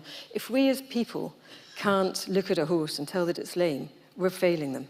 We have to be able to identify in a horse what's good health and whether they're happy and whether they're not. We've got to be able to look at the horse. And we can then use the heart rate monitors and stuff to back us up. But we have to be able to see that in the horses. And it's only by training and seeing the overall picture that we're going to be able to train the horse well, and the horse is going to be able to continue to perform at a high level. It's not just about winding it up for one day. They've got to be able to continue to keep that going. And I say that basically with the show jumpers as well as the race horses and the eventers. Lucy, what needs to change? I think we need to be very honest and transparent about how sports function and how those disciplines work. We need to show that we're putting the horses first before the human athlete and their needs to win or desire to win. But also I think we have to accept very fundamentally that if we are willing to use horses for sport, which ultimately is something we don't have to do. Our lives don't depend on it. You could say the same for owning pets or eating animals, right? But if we're willing to use horses for sport, we have to be striving to do it in the most appropriate way. That accept there'll be a level of stress. Those athletes, those horses, to some degree of stress, but hopefully not distress. If it's inappropriate and it's excessive and it's prolonged, then that is not okay. But actually, a little bit of acceptable stress throughout life is needed, really, for function, and actually can be a stimulus for a reward as well. So we shouldn't shy away from the fact that there will be pressure, if you like, put on some of these animals, and as much as there is the humans, but we have to make sure it's managed and it's appropriate and it's not excessive. We saw some slides in Natalie's presentation earlier on, going back to some of the issues that have been raised in the media in the last few months. There was one headline that said, "Is it time to ban dressage?" Is that just a question based on tabloid ignorance, or is that a reasonable question to ask? I think one of the things that we need to do is look at the goalposts in sport and see whether we're actually judging sport in the right way, whether there are ways that good welfare and a relaxed horse and a good rider gained more points towards the final qualification than just simply getting over the winning post as such. So, and I appreciate some people question the concept of a horse being happy as such, but I genuinely believe that horses can be happy. I think a relaxed, happy horse, if a rider can show that, then somehow that should be rewarded. And I also just, well, I have the floor, think that it relates to the other question that we've just answered with horses in sport, actually providing them with a positive experience in the other 23 hours a day that they have is really important. Dan, do you think it's... Tony slightly dodged the question. Do you think it's a reasonable question for people outside the animal sport sector to ask questions like, is it time for dressage to be banned? It's a reasonable question for people inside and outside the sector to ask. We have to be prepared to challenge our own assumptions on all of these things. But I go back to, celebrating what we can achieve without horses and the positive effect that has on them. We've come under similar, not pressure, but questions have been asked, particularly in the media following that incident you mentioned earlier in London. Is it time to stop riding horses in London? And we have to be able to challenge ourselves and our preconceptions and our own, jobs ultimately, and come up with credible answers that and demonstrate that we've thought about it. Any compromises are considered and mitigated as best we can, and that we are always striving to be the best we can be. We'll come back to that specific incident in a little while as well. Looking in as I did warn you. Looking in slightly from the outside, but only slightly, I should emphasize that despite his second-hand cat and dog salesman tag, Peter is also on DEFRA advisory committee with an equine brief, so he's unlike me, he's not a complete outsider here. But addressing the question specifically, do you see anything looking in half from the outside that needs to change in equine sport to make sure the horses have a good life? No, I think equine sport's come an awfully long way. I still remember some years ago watching, I think it was Red Marauder, sort of slog round through bottomless going to win the Grand National. I don't think that was a great advert for horse racing at the time. For me, for me personally, the most important principle is that welfare must trump all other considerations in sport. And I think my experience and what I've seen is that the range of horse sports have embraced that. I think there's always an ethical argument about whether we should be using horses in sport, but if you put that to one side and focus on the welfare, I think the sports come a very long way. I still get a little bit concerned when I see horses being led into stalls wearing hoods and blindfolds and things. I'm not a horse expert. Lucinda or others may reassure me I shouldn't be concerned, but I think there's always further to go. You can never eliminate all risks. I take the view that most horses probably enjoy sport. They enjoy running with the pack. Let's make sport involving horses as positive an experience as possible for its participants. Go on, Lucinda, do you want to respond about horses being led blindfolded into stalls? I don't know if I'm the right person to respond about that. You're the best person on this panel, that's all I've got. In my view, if a horse doesn't want to do something, it won't do it. If some of them need blindfolds to relax them and get them into the stalls, but I think if the horses repeatedly don't want to go into the stalls, they possibly repeatedly don't want to race, and they're the ones that should be then found something else to do. And I'm very strong about that because, as I said, we did it with Corach. We could have easily continued on glory hunting. I got him into the conversation again. We could have easily gone on glory hunting with him, but he didn't want to do it anymore. So why are we... He's only going to run badly. But I do think a lot of the way that we deal with horses, we've got to be careful, right? Because we don't want to swing so much to the point where we come away. And you're right, the old-fashioned being a horseman or horse person, as I have to call it now, being a horse person and understanding a horse, some of our practices are still going to look a little bit alien to people that don't understand animals. Okay, so if you have a dog on a lead and you say, come to heel, maybe that's wrong. Do you remember Barbara Woodhouse? We all got really upset about that. But now we make sure the collar's not too sore on them. But at some point you have to be firm with an animal. I'm not saying we have to stand there and whip it. That was just stupid. That was a badly orchestrated event. And we have to go away from that. That's not because it wasn't working. We've got to use practices that work, practices that are ethical, and practices that still give a horse a way out. Okay. I see Slido being slid in. So, yes, please do. That'll fill the gap between Slido working. Yeah. That question was about dressage, I suppose, and I I certainly wouldn't personally miss dressage. But just because I don't personally enjoy it doesn't mean that I would want to see it banned. And I think certainly World Horse Welfare's great success in this space is working inside the sport and engaging, rather than some of its less successful, charitable competitors wouldn't be the right word, but who stand on the outside and look to legislate against things. I don't think that's the right answer. Yeah, please do. I think banning dressage is kind of missing the point, really. Dressage can be done well, right? It's like any discipline with an animal can be done well. We need to address why it's being done badly and try and encourage those people to change to better ways. So I think banning things outright isn't a great solution for anyone, and it certainly doesn't fix the problem at the root of the cause, does it? So. Okay, thank you. Questions from the floor? We've got one already. Don Broom, Cambridge Veterinary School. One of the things which has come up in this discussion, each of the panel discussions, has been that we lack knowledge about what leads to better welfare of horses. And it was also apparent from what Beate Broberg said when talking about legislation. In 1986, I became Professor of Animal Welfare in Cambridge Veterinary School. I had a background in some degree of equine sports. I was very interested in horses. I knew a little bit about how to care for horses. And one of the things that I tried to do was to get funds, research funds, to do detailed studies of equine welfare.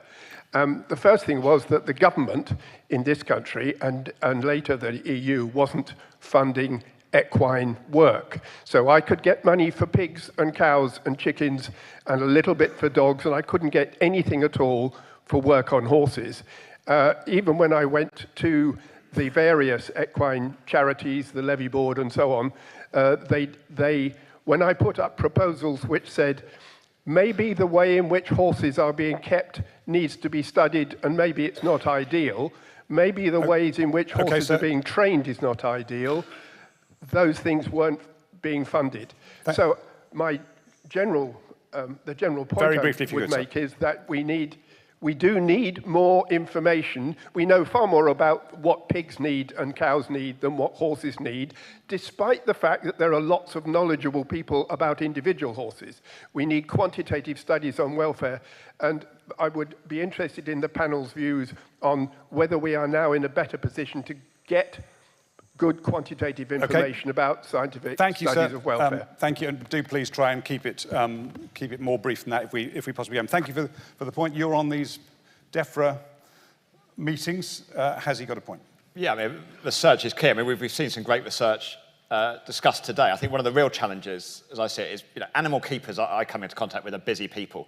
So how do we take academic and other research, translate it into really accessible information that can be applied practically at the coalface, and how can we disseminate that, not only through trade bodies and so on, but also to the hard to reach. I mean, conferences like this one are brilliant at getting key messages out and stimulating debate and showing best practice.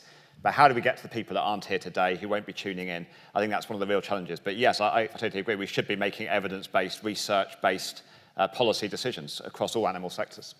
Thank you for that. So thank you for the answer. There's a question I've got on Slido from Ben Mays, who, unless he's left, I know is in the room.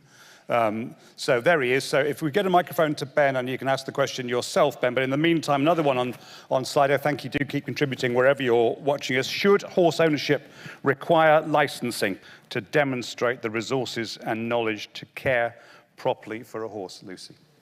It certainly would be one way to fix a problem, I suppose. I mean, is that achievable? And is there going to be funding to roll something like that out, and also to police it? That's the question. I think we can do an awful lot through demonstrating good practices. And you know, an example I'd have on a very personal level would be showing an owner how I can overcome a needle-shy horse with an injection technique that Gemma Pearson showed me by modifying behaviour and giving it a positive experience. And once an owner's seen that, they can really see how quickly and easily their horse right in front of them can change. And I think That's a really, really powerful way to change things from today. So yes, policy would be one way, but I'm not sure it's going to be that easy to bring out. Thank you. Ben Mays. Ben Mays, veterinary surgeon. Many veterinary interventions that we carry out in the profession are somewhat on a voluntary basis. They're to enhance performance of the athletes as opposed to necessarily for their welfare, and it causes stress and pain in the patient. Do the panel feel that the current enforcement of rules, be that the Royal College of Code of Conduct or the rules of competition from the BHA or the FEI, are they adequate to protect the patient? And how should these rules evolve? Feels like another one for you, Lucy. Yeah, I mean, are they adequate? I think, again, that they probably are if people stuck to them and adhered to them. But naturally, there is always going to be some people that bend the rules or try and go under them at least. But I think, again, we're still learning. We're always learning more and more, and we should be adapting those rules, certainly, to try and keep protecting the horse further and further. Thank you very much. I'm going to move on to the... Go on. One more question. I can't ignore the 1998 Grand National winner, not admittedly as a jockey, Nigel Payne. This is more... Thank you, Nick. A question for Lucinda, really. Your example of Corach Rambler and his marvellous treatment of young children, I find that in the world of equine therapy, thoroughbreds are becoming the very best exponent. And I just wanted to know whether you believe that could be true. Oh, absolutely. I think I'm so lucky I work with thoroughbreds all the time. They're very intelligent, they're very sharp, and they pick up on people. Everyone tells me, I don't know if this is true, vets in the room, that they can hear your heartbeat. So they know when you're stressed, and that's why people say, they can tell that I'm anxious. Well, I believe that they've got certain things that make them more... They read us much better sometimes than we read them. And I do agree. I think the thoroughbred... I mean, I was amazed about Corach. The fact that I've mentioned him again. That's another one. Yeah. Thank you. We could get a little counter behind me. That he understood that these children were vulnerable, that they loved him, and he turned to them. I mean, that is phenomenal. But I think that would happen with many horses. But I definitely... When we're training them, we pair up the riders with the horse that we think that they'll get on personality-wise. And I find that, let's remember when I'm using horses in sport, I'm trying to get them to perform to the best. And one of the ways that I can get them to perform to the best is by putting the person that's going to be sympathetic to them with them. And it's phenomenal. And I like the fact now that, and I'm sure that you will do it when we're talking about racing, that people now talk about the lad that leads up the horse, because that lad makes such a difference to the horse. The person that's with them can totally change a horse. They can relax the horse, and we've got some phenomenal members of staff that are just great, but matching the right people with the right horses is very important to me. And Lucinda practices what she preaches, because if you go on her website, there are all 59 members of staff, including the most humble, stable lad, is there photographed with a profile on the website. I'm going to move to the final subject area, if I may, and the question for Dan first, and here's your big moment, Dan. How can we assess what experiences are negative and positive for our horses, and whether we have the right balance? It's a great question, and it's one that's of everyday relevance to the House of Cavalry at the moment. Clearly, not a leisure organisation by any stretch, but has relevance across the sector. We're making huge changes, probably the most significant period of change in over 100 years, to try and improve the lived experience of our people and the welfare of our horses, and try and find the balance between that and recognising that they're working animals with a job to do, a job that the public funds them to do, and that's all about balance. Balance between human welfare, sort of human workforce well-being, and our animal care. But it's very difficult to know sometimes if the things that we think are going to make a positive impact will, or having done them, whether they have been successful. And this goes back to some of the questions about rules in sport and licensing of horses, and traditional sort of assurance, welfare assurance, certainly in the public sector, has always been about the absence of the negative. It's a sort of trading standard style inspection that you do with a tape measure. And we need to get better at just standing back and looking at the horses, the individual horses within the population, reading them, responding to them, and understanding what we can learn from them about their interaction with the environment, the people around them, each other, and their job. We've been part of work with the British Horse Racing Authority and the University of Bristol to try and benchmark equine welfare, use equine welfare assessment tools.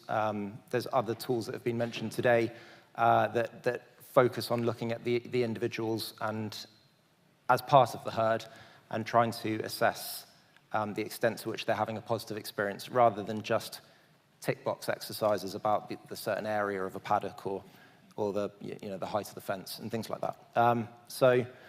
I think it's important to try and be objective as best we can, use tools which are evidence-based and validated and understand all that. That's going to take a bit of time. I think it's a developing piece of work.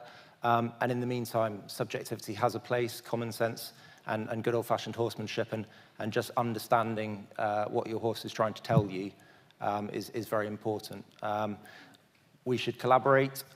We should try and learn from each other's mistakes and successes, and we should, as best we can, be willing to recognize when something hasn't had the desired effect or isn't working for a horse, and be prepared to change. I think we can be quite cynical as an industry about new techniques, and we need to get better at being prepared to try new things. Lucy, how do we strike the balance between bringing in new techniques and not throwing the baby out with the bathwater? I think it comes down to that, being able to measure it, doesn't it? And a lot of the tools, as you just referred to, that were mentioned today earlier, we need to use the skills that we have available to us now and the information available. There's a plethora of stuff out there already. So whilst the research needs to continue to grow, we've got enough that we can use now to change horses' lives today. It's a case of actually waking up and smelling the bacon, as it were, and getting all of us on board with that. And I think if we can, bring that together through different communities within the equestrian world, and again, it's always education, isn't it? But demonstrating the positive effects of us achieving that is going to be, will hopefully just spread, won't it, by osmosis, and people will want to change because it's showing to be the best thing for the animal and for the sport or whatever they're involved in. Dan talked about learning lessons from when things have gone wrong. I'm sorry to harp back on the horses marauding through the City of London in April, but it did give rise to legitimate questions. And I know that World Horse Welfare did some work with the Household Cavalry after that to try and work out a way forward. Can you share with us all what that was about? What did you achieve? What were you trying to achieve? I actually wasn't on the team that went down to the. But you are the deputy chief executive. But obviously, what we're trying to do is help with the experiences that the horses have and help set up a system whereby occurrences like that are not likely to occur.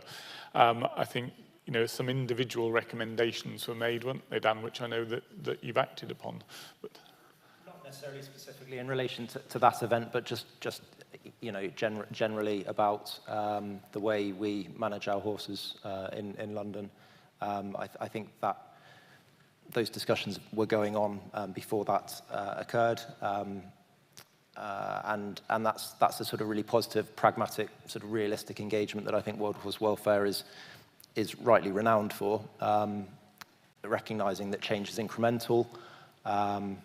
Like you say, not throwing the baby out with the bathwater, being practical and trying as best you can to learn from mistakes and affect positive change as quickly but as realistically as possible. And that we keep horses on a huge scale, but if you've got one horse, you can't necessarily do everything that you are told you should be doing in all the plethora of information sources out there. Peter? If I can just jump back to the original question, I suppose the challenge for us all is how do we assess, are we giving our animals a good life, whether that's an individual pet, an individual horse, or a herd, or a large number within a busy yard. we've talked a lot about some of the tools, animal welfare assessment grids. There's a lot of great science and models and tools you can use, frameworks you can use. But I think sometimes we forget to trust our own judgment as well. And lots of great science, but let's not ignore people's own experiences and try and bring the two together. And I think if, as an animal keeper, you are providing all the inputs that the 5-domain model sets out, good health, access to vet care, good nutrition, good housing, mental stimulation, positive experiences, then you're probably getting it right in most cases. But the animal keepers know their individual animals well. Every animal is an individual. You'll probably have to tweak your care plans to respond to individual animal needs and requirements. But I think a lot of this comes down to individual judgment, actually. Tony, you're about to... Well, I was just going to chip in something very similar there. I was going to say that Dan mentioned good old-fashioned horsemanship, and I think that if something looks wrong or feels wrong, then it very probably is wrong. Now, we have to make compromises in all of our lives, but using the 5 domains model can help us to assess those compromises and how we can improve them. Do start putting your hands up if you've got questions on this. There's some at the back there, thank you. But Lucinda, you have another chance to come in on I was this. going to ask a question. Can I do that? Dan, what actually, when you talk about things, implementing different things, what actually have you done? Is there anything I like learning about these things? You don't have to give me the exact, just generally. So the sort of headline, the headline figure, I suppose, is that we have, we're no longer stall tying horses at the Household Cavalry. Other keepers of horses in London, Royal Mews, Buckingham Palace, the Metropolitan Police, they've moved away from it. And we've very recently done likewise. So we no longer stall tie horses.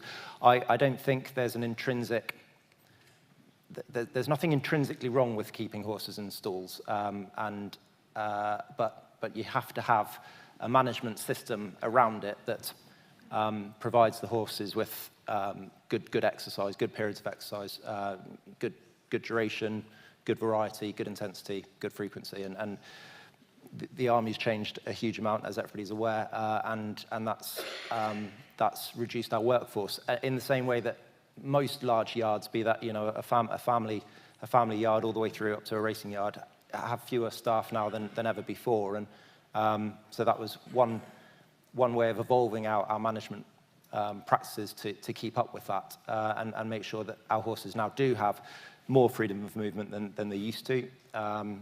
We have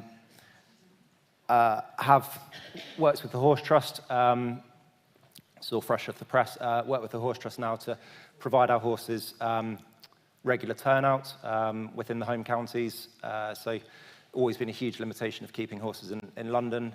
We are now able to provide horses with regular turnout locally without having to take all their shoes off, rough them off, let them down, etc. We can let them out little and often rather than big blocks of turnout, which wasn't necessarily welfare positive for every horse.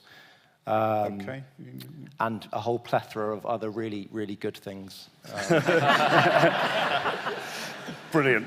I've got a great question on Slido for Lucy in a second, but first on the floor. Hi. Yeah, you've spoken a lot about increasing understanding of horses and horse behavior and how that can improve their lives.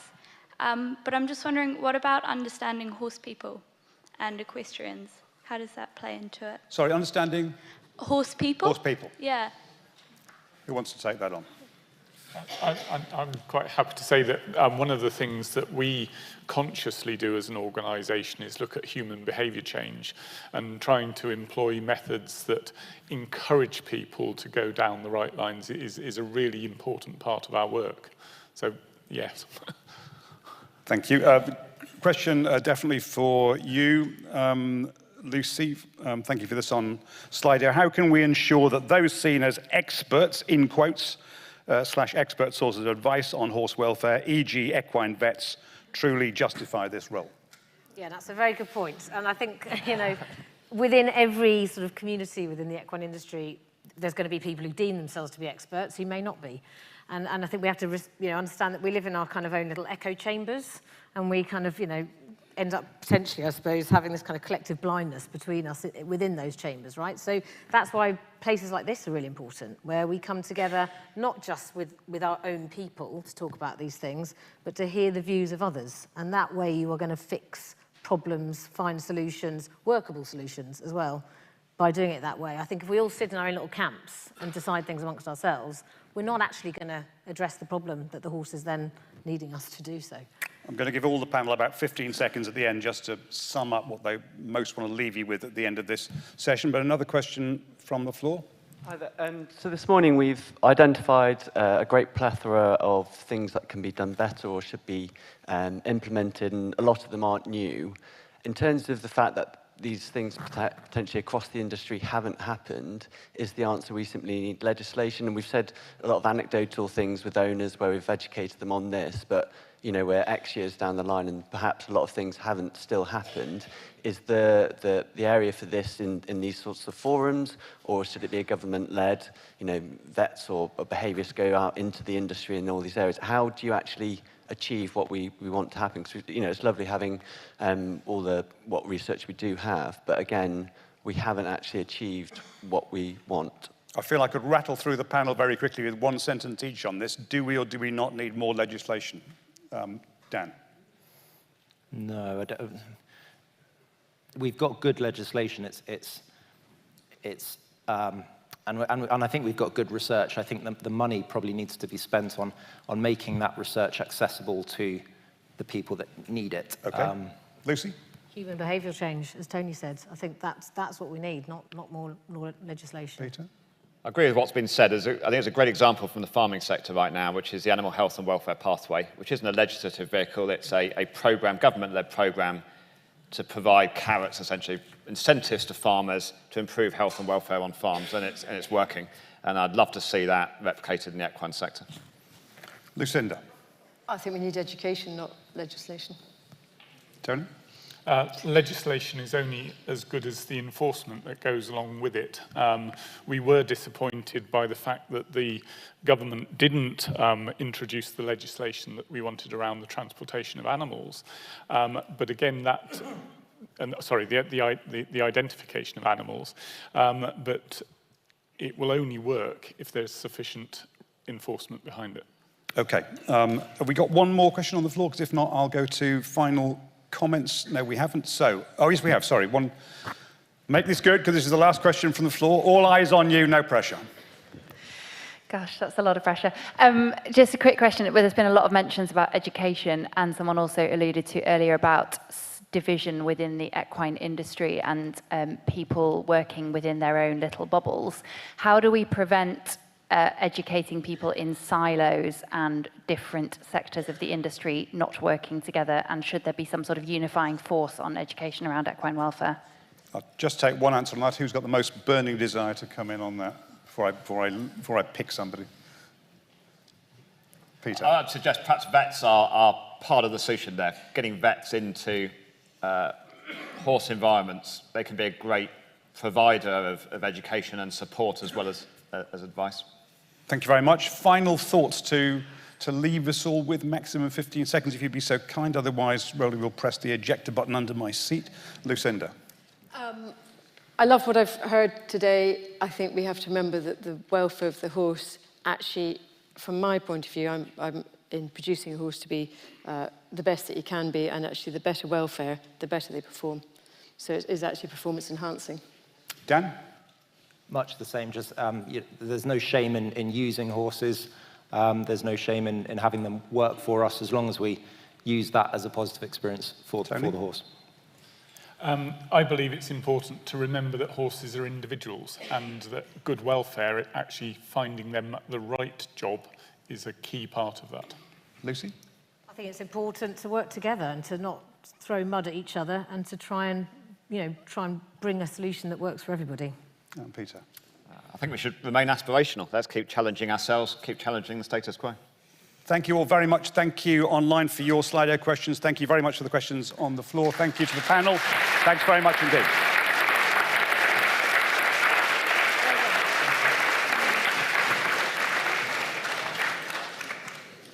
Do you need Slido back? No, I'm good.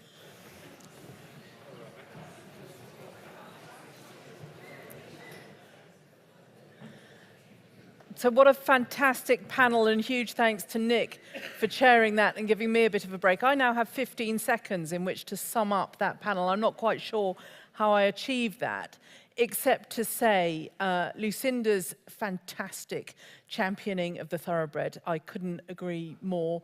I always tell everybody that they definitely read us much better than we read them. I'll give you some evidence. I used to have one, probably my favourite horse of all time, used to take a 6-year-old child on 2 laps of the field and come back to me, reading me and that child perfectly. It also used to dump my sister on the floor with monotonous regularity, reading her anxiety, which I found hysterically funny.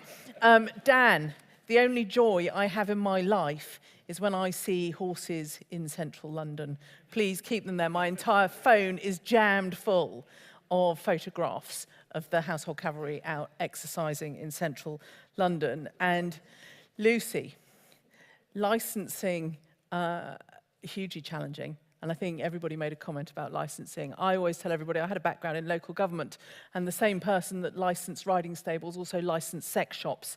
So we shouldn't necessarily ever think that they will be experts on horse welfare. Can I encourage you all to keep the conversation going on Twitter, which I will still refer to as Twitter, #GoodLifeForHorses. This isn't just about a conference today in central London and online. This is about a conversation that we have to keep going, I would say, in perpetuity until we've found the absolute answers to some of those knotty questions. I now have to hand over to Rowley, who is going to give us a summing up of today's events.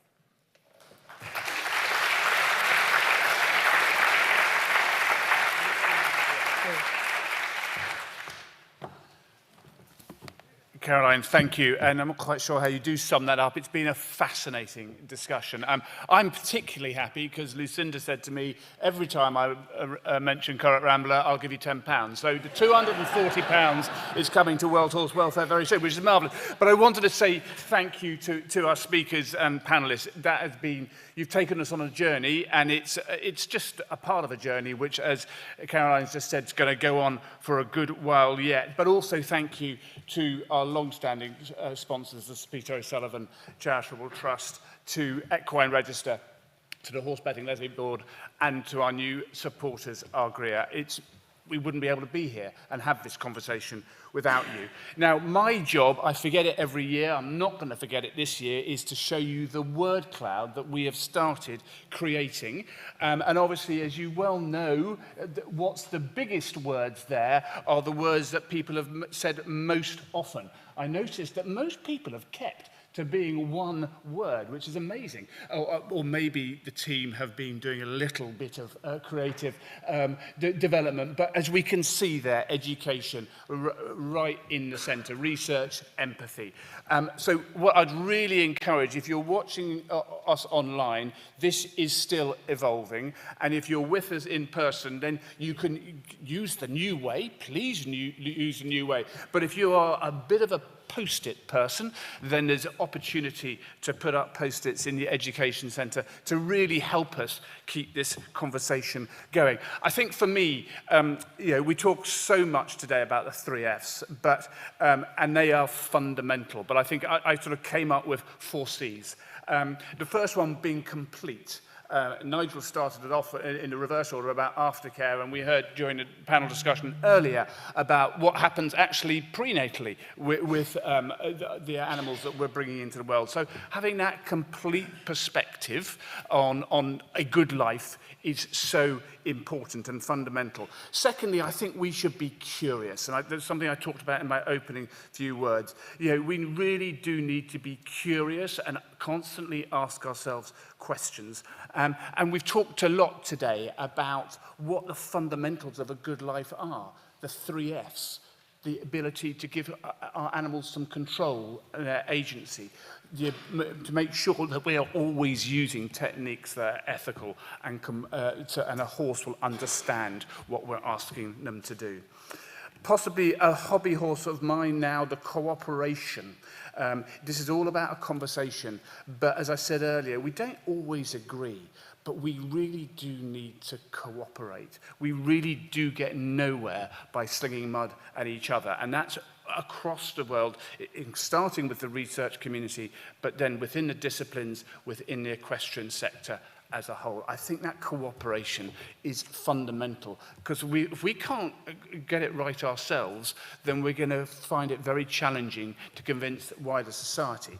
And I believe we absolutely can do that. And of course, it all then comes down to change, doesn't it? That is the final C. We need to change the way we are doing things, in part. We must be progressive traditionalists. Not everything we've always done is wrong.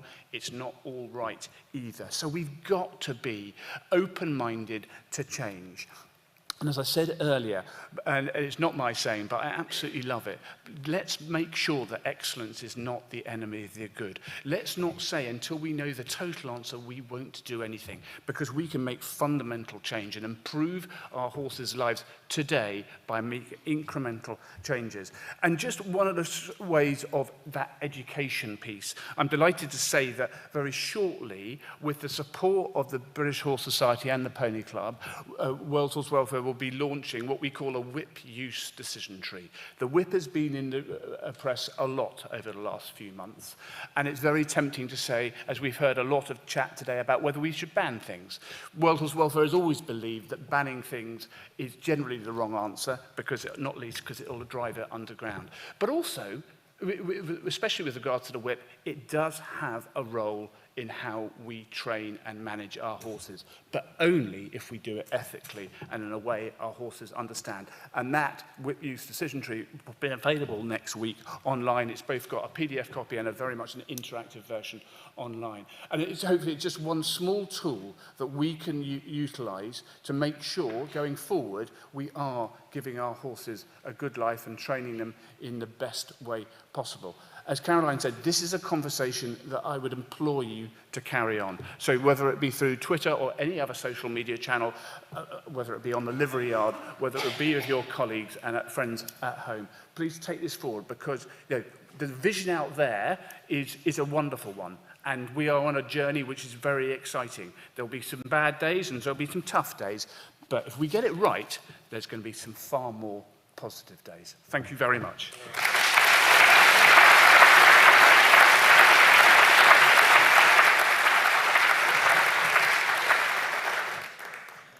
Well done, Rowley. I generally have a terror when people start talking about the 3 Fs or the 4 Cs as to where we might end up with that. I think the most positive thing there is keep the conversation going. You're all going to have an opportunity over lunch. Apologies to those who have joined us online. You don't get the same opportunity over lunch, but can I take this opportunity to once again say a huge thank you to all of our wonderful speakers and panellists.